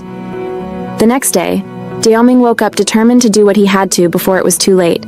He went straight to Josie to tell him he wouldn't give up on Chelsea no matter what. Josie replied, "Good that you've come to your senses, but in the end, she's the one who has to choose between us." Later, Josie called Chelsea and asked her to turn off her phone for the day. Meanwhile, Daoming was searching everywhere for her, trying to call her, but her phone was off. The next morning, Woozy went to pick Chelsea up from her house, just as Daoming was heading there after finally finding out her address. Woozy told Chelsea that Daoming had called him the previous night, saying he wanted her back and that he seemed determined this time. At that moment, Daoming arrived and told Chelsea he couldn't stay away from her anymore. But Woozy stepped in and told Daoming, "It's too late. She's made her decision and isn't coming back to you." When the bus arrived, Chelsea got on without saying a word and left them both behind. Daoming ran after the bus, unable to let Chelsea go. Just as he was about to lose hope, she got off the bus too. Turns out she's as stubborn and clueless as he is, and couldn't bear to stay away from him. But of course, these two can't have peace for long. It's us who have to suffer through their antics. Suddenly, the police showed up to arrest Chelsea for stealing a necklace. Why? Because our genius Daoming had filed a theft report about it when he couldn't figure out where to find her. He thought the police would bring her to him. Oh Lord, give me patience. I can't handle these kids anymore. When Chelsea was released, she yelled at him a bit, but then forgot about it and hugged him tightly. Their touching reunion was cut short by the sound of their rumbling stomachs, so they went to grab some food. Over dinner, Daoming told her they should go to London together. Chelsea wasn't keen on the idea since she didn't know anyone there and doubted she could adapt. He asked her, "If you don't want to come with me, why did you get off the bus?" She gave him a silly answer. "Isn't it my right to get off?" Annoyed, Daoming walked away because of course he has his moments of sulking too. Chelsea ran after him, but instead of saying she'd go with him, she awkwardly said, "All right, good night then." Later, Daoming confronted Woozy, warning him to stay away from Chelsea. Woozy responded, "She hasn't come back to you yet, so I still have a chance." Daoming grabbed him, insisting he back off. Woozy, in a surprisingly calm tone, said, "Fine, I'll stay away." But Woozy wasn't entirely serious. He only said it to provoke Daoming into holding on to Chelsea and calming his temper. Deep down, Woozy genuinely wished for Chelsea's happiness, which is why he kept nudging her back toward Daoming. One day, Woozy left Chelsea a voice message before heading to Taiwan. In it, he admitted that he had wanted to win her over, but understood that her heart belonged to Daoming. He wished them both happiness. Chelsea, touched by his words, ran to the rooftop to see him off, reminiscing about all the good moments they had shared. Meanwhile, Daoming was wandering around aimlessly when Chelsea suddenly approached him. She seemed determined to confess her feelings, but hesitated again. Instead, she handed him some food as a way to express her emotions. She asked him if he was dating Xiaoji, to which he replied, "Stop being ridiculous. I could never date someone I don't love." Chelsea then asked, "Would you promise to date me then?" Her sudden question caught him off guard and he nearly choked in surprise. She has this habit of getting his hopes up only to leave him hanging again. Poor guy. It's not like he's a prize in a box of cereal. But this time, Chelsea assured him she was serious. She wanted them to get back together, but begged him not to tell anyone, especially their friends, because they might let it slip. And she was terrified that his mom would find out and separate them again. Daoming agreed but pulled her aside, wanting to kiss her. She nervously stopped him, worried someone might see. He said, "We're in the middle of nowhere. Who's going to see us?" She confessed she was embarrassed because just standing so close to him was enough to make her heart race. Elsewhere, Josie and Shimmy were plotting to help the two reconcile. One day, Chelsea noticed some strange people following her. When she ran into Josie, she told him to hide quickly. After the strangers left, Josie explained they were Daoming's bodyguards, hired by his mother to keep an eye on him. Josie warned Chelsea not to go home that night for her own safety. So, Chelsea decided she'd stay at her friend Sherry's place instead. But Josie told her Sherry was with Shimon, and it looked like he was about to charm her. Josie thought it'd be better to let Chelsea know so she wouldn't feel guilty about interrupting. Chelsea realized Josie was truly a supportive friend, and rushed to catch up with Sherry. Meanwhile, Josie and Shimon had locked Chelsea and Dowming in a room together, with Dowming tied up. It turned out they were trying to set them up. Of course, Dowming didn't object. If he had known this was the plan, he would have thanked them instead of needing to be tied up like that. Chelsea looked for a way out, but Dowming teased her, saying, "Come on, what exit? We're here together." He stepped closer and they started talking. She asked him if he had ever been with other girls before her. Dowming admitted that while he never loved anyone else, his friends often introduced him to other girls, and he didn't always reject their advances. Chelsea began to feel jealous, which made Dowming smile, enjoying her reaction. Their moment was interrupted by a call from Dowming's friend, who warned him that his bodyguards were coming after him. They quickly hid in the bathroom. Chelsea escaped barefoot through the window, while Dowming sat in the bathtub pretending to take a shower, with his clothes on. The bodyguards didn't buy it, and Dowming was left fuming at his mother for scaring Chelsea off like she'd committed a crime. Later, Dowming called Chelsea to make sure she got home safely, and she reassured him that she was fine. The next morning, they met so she could retrieve her shoes. Dowming caught her doing some morning exercises, looking like she was in a school gym class. They went to a quiet spot, only to realize they were out of their depth in handling the intensity of their relationship. Sitting in awkward silence, Dowming suddenly confessed his love for her, waiting for her response. But as always, Chelsea hesitated, unable to say a word. If he walked away now, she probably wouldn't stop him. I know I'm personally getting fed up with her indecisiveness. That evening, Shimon hosted a tea party and invited everyone, including Dowming and Chelsea. Since no one knew about their relationship, they acted as though they barely knew each other. Dowming's friends nudged him to offer her something to drink, which led to them sitting together and enjoying the party peacefully. But Chelsea eventually left the party feeling upset. Dowming followed her, asking what was wrong. She confessed that she was sad because their friends were so worried about them when, in reality, they were hiding their relationship from everyone. Dowming retorted, "You won't even admit your feelings for me, so how do you expect to tell them anything?" Chelsea was about to confess her love when they overheard Sherry confessing her feelings to Shimon, only to be rejected without hesitation. Chelsea went to comfort her friend and later sat with Dowming, visibly distressed. Dowming, frustrated, told her, "Instead of worrying about others, maybe focus on our relationship first. It's so unclear, even I don't know where we stand anymore." He pressed her to share her feelings, but once again she avoided answering. Fed up, Dowming walked out, deciding it would be the last time he'd see her. But Chelsea ran after him, finally shouting out that she loved him. She confessed to everyone that they had been secretly dating. Dowming hugged her tightly as she silently vowed to hold on to him and stop hiding their love. One day, Chelsea was calling Dowming when she heard someone trying to open her door. She went to check what was going on, only to scream when she saw someone trying to break in. Dowming, hearing the commotion, couldn't understand what was wrong. The thief, unable to open the door, ran off. Chelsea calmed herself down, pretending nothing happened until she heard a loud knock on the door again. Grabbing a frying pan, she was ready to fight back, convinced she'd make headlines for taking down an intruder. But it turned out to be Dowming, who hugged her tightly, worried for her safety. He insisted she leave the house and come with him since it wasn't safe there anymore. She refused, so he offered to stay the night to protect her, but she forced him out despite his protests. Still, he stayed outside the whole night, keeping watch. The next day, as she was returning home, she noticed lights on in the supposedly vacant house next door. Curious, she knocked on the door to alert whoever was inside, only to find Dowming, who had rented the place to keep an eye on her. He tried to brush it off, saying, "It's just between us. I'm keeping an eye on my pet in case it runs away." Chelsea glared at him. "Oh, so I'm the pet now? Thanks a lot." That night, Dowming found himself unable to sleep. He admired Chelsea's resilience in handling her challenging circumstances, and felt lucky to live so close to her. He almost went over to see her but stopped himself, not wanting her to misunderstand.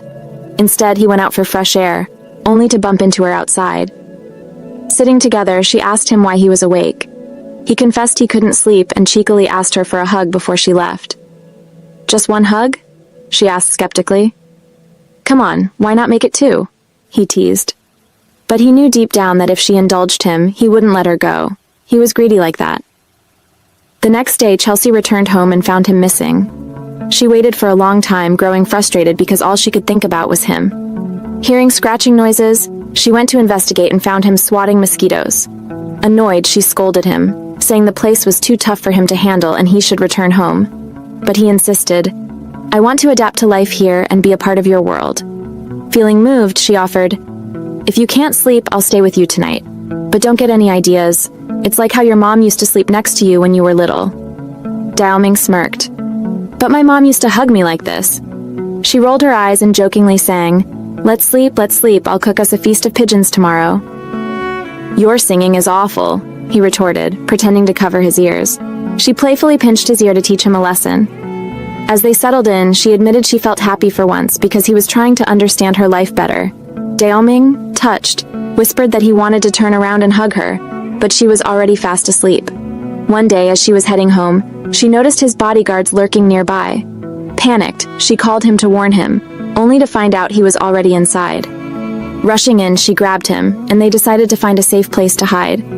They ended up at his house, figuring his mother would never suspect he'd bring her there. He distracted the bodyguard while Chelsea snuck inside. After freshening up, she came out wearing his clothes, catching him off guard. He couldn't resist inching closer to her, but she placed her hand on his chest, stopping him. He asked her directly, "Are you uncomfortable with us getting closer, or are you afraid of me?" She hesitated, as always, unsure of how to proceed in their relationship. Before they could figure it out, his sister barged in, furious, thinking Daoming was pressuring Chelsea into something she didn't want. But Chelsea stood up for him, admitting she was the one who allowed it. Daoming was thrilled their relationship had progressed, but his sister scolded him, warning him not to rush things or take their relationship further in secrecy. He needed to ask her when she would feel ready to take their relationship to the next level, not decide on his own. His sister told them to carry on with whatever they were doing while she distracted the bodyguards for their sake. So he asked her, "When do you think we should move forward in our relationship?" She replied, "In 5 years." One day, as he was heading home, the bodyguard questioned him about bringing his girlfriend over. He simply replied, "What's it to you?" The bodyguard reassured him, "Even if you bring her here, we won't say anything." Still, Daoming felt something suspicious in their behavior. When he confronted his sister, she admitted she had instructed the bodyguards not to interfere. At university, the moment he saw Chelsea, he hugged her, but she panicked, worried someone might see them. He reassured her, saying, "Relax, my sister bribed them, they won't say a word anymore." Later, Chelsea heard from her friend Sherry that Shimin had been toying with her feelings again, acting distant one moment, then drawing closer the next. Furious, Chelsea demanded that Daoming take her to confront Shimen or else she would break up with him. When they got to Shimen, he was hanging out with other girls. Chelsea didn't hold back, scolding him, "How dare you sit here with other girls after leading Sherry on like that?" She berated him outside, calling him out for treating her friend's emotions like a game. But Shimen coldly replied, "Mind your own business," before walking away, leaving Chelsea fuming. Even Sherry was upset with Chelsea for interfering, saying it made her look desperate, as if she had sent Chelsea to fight her battles. However, Sherry refused to give up and asked Chelsea to help her track him down again. Chelsea, though reluctant, agreed after hearing he might be attending an art exhibition. They all decided to wait for him there, with Sherry's friends killing time on their phones, while Chelsea grew increasingly frustrated. She snapped at Daoming, who told her to calm down and promised to call Himen. But his phone was off. As night fell, Chelsea noticed Daoming looking drowsy and warned him, "You'll hurt your back if you sleep like that." But he seemed content leaning close to her. Eventually, when Sherry suggested giving up and trying again another day, Himen finally arrived. Sherry seized the moment to confess her feelings to him, and to everyone's relief, he agreed to hear her out. With that resolved, Daoming's friend Mazi jokingly said, "Now that the drama's over, we can go home. Thanks for sticking with us, guys." Meanwhile, Daoming had made a big decision. He wanted Chelsea to join him in London. He wasn't going to keep their relationship a secret forever. He needed to convince his mother and make it official. At first, his mother was opposed, but she eventually decided to trust him. One day, while they were out together, Chelsea spotted a cute bracelet. The shopkeeper explained it was Italian, and with a simple press, the other person's bracelet would light up, signaling that you were thinking about them. After they finished their meal, Daoming offered to pay, but Chelsea insisted on splitting the bill. However, when he tried to pay, his card was declined. His mother had blocked it. Embarrassed, he let Chelsea cover the bill. Outside, he vented his frustration about his mother's meddling, but Chelsea reassured him, saying, "No matter what happens, I'll stay by your side." When they returned home, she offered to cook for him sometime. He teased, "Sure, I'm used to food that gives me stomach aches." Before leaving, he asked for a kiss, saying, "I don't know if there will be a next time." She kissed him on the cheek, unaware it truly would be the last time. Moments later, his bodyguards arrived to take him back to London by force. He silently called Mozzie, letting him overhear everything so he'd understand the situation. When Chelsea was informed that Dao Ming had been dragged back to London, she decided to be brave and follow him there, just like he had always tried to be close to her. When she arrived in London, she called Mozzie to let him know she was safe. He warned her to keep an eye on her belongings to avoid getting robbed. As she waited, two strangers approached her. They started sweet-talking her, pulling a fast one, and ended up stealing her belongings. Even after she ran herself out of breath trying to catch them, she couldn't. Exhausted, she spotted a Chinese restaurant and decided to go in. The woman there was kind and welcoming, and Chelsea shared her story about coming to London to look for her boyfriend. But guess who she saw? Thomas. The same Thomas from China. He sat with her as she explained what had happened and why she was there. He reassured her, saying that the Ali Duming family name was well known in London, and that he could help her find him. Thomas took her to his place, which turned out to be a modest apartment he shared with his musician friends, all of whom were struggling financially. When Chelsea asked to use his laptop to contact her friends, he admitted he hadn't paid his internet bill. As they were talking, his friends arrived.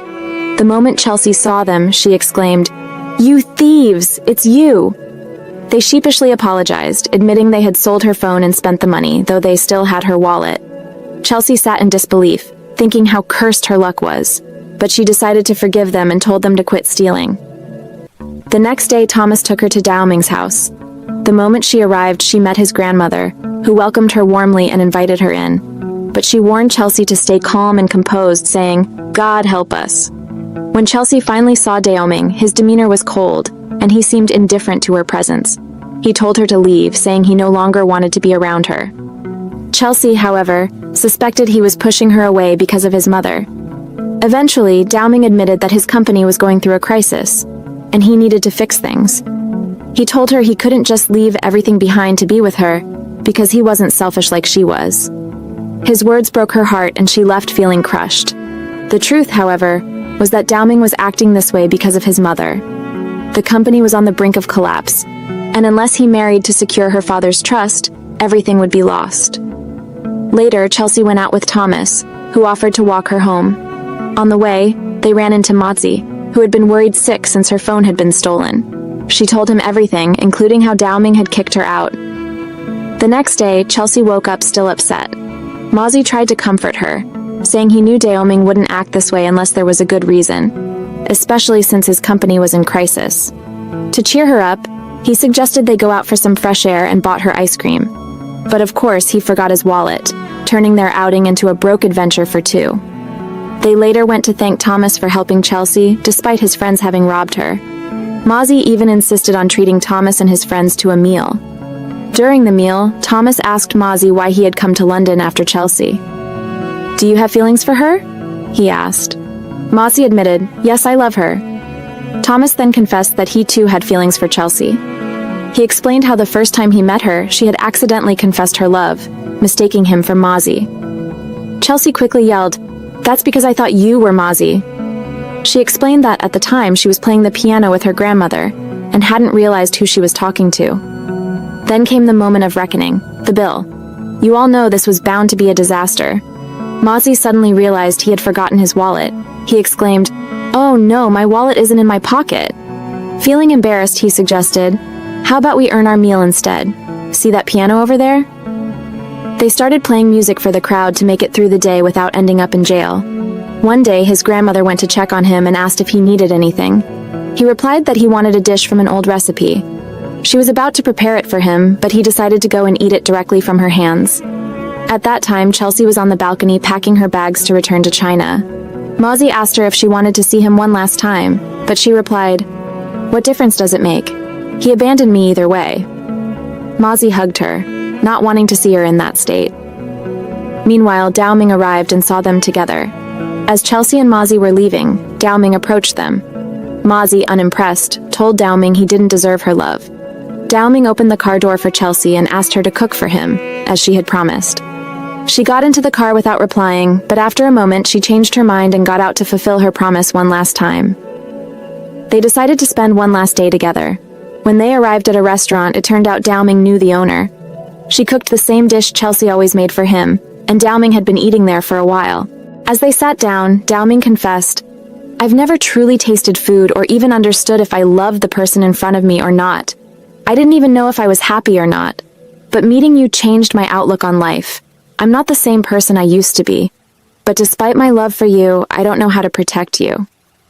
He then asked the restaurant owner if Chelsea could cook the recipe herself one last time. Afterward, they decided to spend the entire night together until the day was over. The next morning, as they were about to part ways for good, Chelsea couldn't resist and ran back to him. As they embraced, a man suddenly approached them and shocked Dowming with a taser. Chelsea fainted.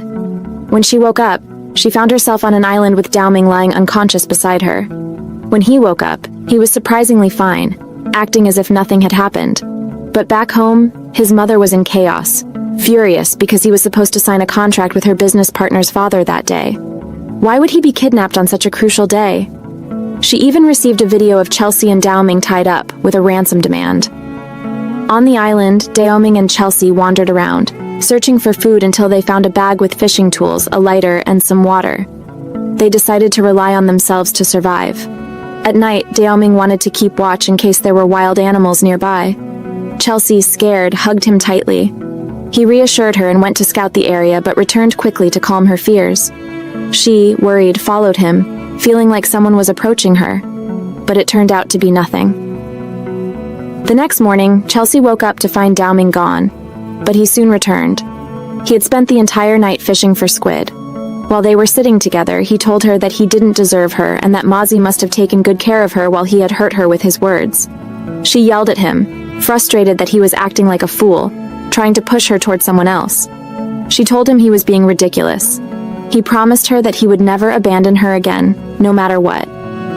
After that, they decided to leave the place and headed to the other side, where they heard people talking. When they got closer, it turned out to be his friends. He shouted at them, "What on earth is wrong with you?" She had suspected all along that they were behind this, but it turned out Xiaoji had orchestrated everything. She had her bodyguard kidnap them without anyone realizing it. Meanwhile, his mother had taken things to the next level, involving Interpol and the media in the search for him. Eventually, the police found them, but instead of being in distress, they were sitting romantically in a tent as if nothing had happened. To cover up, they told his mother it was just a harmless prank. The next day, as they returned to the mainland, they were met with a swarm of reporters. It was so chaotic they couldn't leave together.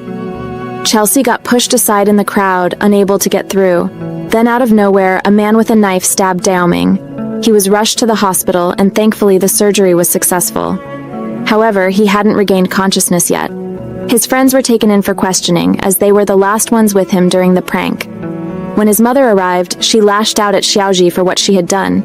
Then she turned to Chelsea, making it clear she wasn't welcome. Chelsea, however, refused to leave unless Dowming himself told her to go. His mother, exasperated, stormed out dramatically. Later, as Chelsea sat beside Dowming, he started to wake up. Everyone rushed in to see him, but he complained of a headache and pretended not to remember anything, though he clearly remembered everyone else, including Xiaozi. Chelsea, heartbroken, tried to remind him of their memories together, insisting she loved him and would never give up on him, even if he forgot her. She vowed to make him fall in love with her all over again. Overwhelmed, she became hysterical, only for Dowming to suddenly reveal he was faking the memory loss to get her to confess her love. Annoyed, she tried to hit him, but he held her hands and started massaging her back, asking her to forgive him. He shrugged it off as a small prank, but she was furious. Life returned to normal, though the media wouldn't leave her alone, as it was now evident that she was Dowming's girlfriend. One evening, she met up with Sherry, who took her to hang out with Dowming and his friends. However, Dowming wasn't himself. He was drinking despite not being fully recovered. Frustrated, she scolded his friends, saying, "You call yourselves his friends and yet you let him drink like this? What if he gets sick again? I can't keep babysitting him for the rest of my life." Dao-ming took her outside, hugged her, and told her, "Your true place is in my arms." Suddenly, he pretended to be in pain. Alarmed, she touched his chest, asking what was wrong. He replied, "Just keep your hand there and I'll feel better." One day they were eating together, and Chelsea was worried about her friend Sherry. Ever since Shimin entered her life, nothing had gone right for her. Dao-ming teased her, saying, "Just like when I entered your life and turned it upside down, huh?" Chelsea stayed silent, but deep down she thought to herself that Dao-ming was the best thing that had ever happened to her. He suddenly proposed to her, saying, "Even though you're annoying and you'll probably drive me crazy and we might fight every day, I still want to marry you." She replied, "Who proposes to someone like that?" But she didn't make a big deal out of it, figuring he wasn't about to get down on one knee and ask formally anyway. At home, a man arrived with 520 roses from him, but of course she decided to count them. She had the time, after all. And surprise, one rose was missing. Furious, she called him to scold him. Moments later, he knocked on her door with the missing rose, but she called him ridiculous. He chased after her to show her who the real ridiculous one was. Later, he went to her parents' house in the village to formally ask for her hand in marriage. Her mom thought he should tell his mother first, as it wouldn't be right to get married without her blessing. Being impulsive, he video called his mother and told her he was marrying Chansey. His mom responded, "You think marriage is a game? You need to plan this properly, especially considering Chansey's family. They're not ready yet." He asked, surprised, "So you approve?" She replied, "Yes, I approve. Now get off the call and stop bothering me." He laughed and muttered something about how she could have just said that earlier. At the university, she waited for him to finish signing autographs for his fans. Yes, he was famous for his good looks. So good, it was almost annoying. She noticed he was wearing the same green shoes he wore the first day they met when he accidentally stepped on her phone. She told him, "Didn't I say not to wear those again? They brought us bad luck." His friends asked her for permission to throw him a bachelor party and take him off her hands for a bit. She laughed and said, "Take him, I don't need him." But he came back to her, so she shoved him toward his friends, telling them to keep him. As they were walking, she tripped and accidentally brought him down with her. They quickly got up before anyone noticed. He saw her shoe had torn and decided to carry her to get a new pair. At the store, he told her she needed to come home with him. She glared at him, shocked. "Are you crazy? Just because we're getting married doesn't mean you can start bringing me home like that." He smirked and said, "Stop with your dirty thoughts. I'm taking you to my grandmother so she can measure you for the dress," as if she hadn't been to his house before. Grandma took her measurements, and when he entered the room, he asked if they were done. She playfully asked, "Why? What do you want from me?" He grabbed her by the back of her collar and replied, "Do you even need to ask?" He had set up a romantic atmosphere, as expected from him, to confess his feelings to her again, making all the singles in the room groan in frustration. One day, his mother planned to visit Chansey's family to finalize the marriage details, but she canceled last minute and told them she wasn't approving the marriage. She had only been playing along so her son wouldn't get upset. Chansey told her family not to interfere in anything that happened between her and Dao-ming because she wouldn't let her family be disrespected under any circumstances. She said she'd handle things herself. She then went to his friends to see if they knew what was going on. Mozzie told her Dao-ming had been missing since the day before. It was clear she was stalling and planning something. Dao-ming's friends decided to go to his house and sneak in without anyone noticing. However, Grandma spotted them. She had been expecting them to show up. She told them Dao-ming was locked inside. When they entered, they found his mother sitting by his side while he lay unconscious, unaware of anything happening around him. She saw his friends as a bad influence, blaming them for his current state. She insisted that Dao-ming would only marry Xiaoji for his own good and the benefit of the company. Meanwhile, Xiaoji was reluctantly preparing her wedding dress under pressure from her family. Dao-ming's friends decided to take Xiaoji with them to convince Chansey to go see Dao-ming. Ever since his father locked him up, he had been refusing food and water to the point where his life was at risk. The plan was simple. Chansey had to convince him to marry Xiaoji, even if he didn't want to, because holding on to his love for Chansey could end up killing him. Reluctantly, Chansey agreed, but on one condition.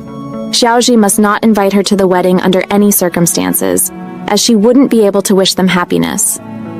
When Chansey arrived at the house, Dao-ming's mother agreed to let her in as long as she was there to convince him. As soon as Dao-ming heard Chansey's voice, he got up and sat on the floor. Chansey told him she had realized their love was meaningless and was just a fleeting distraction. But Dao-ming didn't believe her. He was certain she was lying because she was worried about him and wanted him to move on with his life. Dao-ming, however, had made a promise to himself and to her that he would never give up on their love. Chansey felt weak compared to him, unable to do anything for him, while he was willing to sacrifice everything to stay by her side. Moved by his determination, she admitted he was right. She told him she should have been stronger and should never have given up on him. She promised she would stay by his side no matter what. When she left the room, she declared that she wouldn't try to make him leave her anymore. If he refused to eat, she wouldn't eat either, even if it meant they would both die. His mother warned her not to think this would make her relent. Chansey replied, "I feel sorry for you. You should be ashamed of what you're doing. If anything, you should feel sorry for yourself." She then walked out into the rain, determined not to move, eat, or drink, no matter how much they tried to persuade her otherwise. Dao-ming's sister arrived, furious at their mother's behavior. She couldn't believe their mother was okay with her son dying inside while the woman he loved stood out in the pouring rain. She told her mother that she was selfish and didn't even understand what motherhood truly meant. Her mother slapped her in response, insisting that she was their mother, and they had no right to question or refuse her decisions, as if she were some angel descended from heaven. The day passed, with Dao-ming still refusing to eat and Chansey standing in the rain, unmoving. Eventually, Xiaozhi stepped in and told Dao-ming's mother that she wouldn't marry him.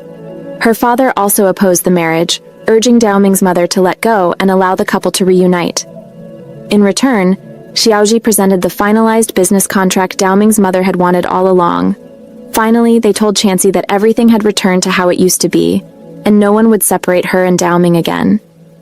The moment she entered his room, however, she fainted. When she woke up, it felt like a dream.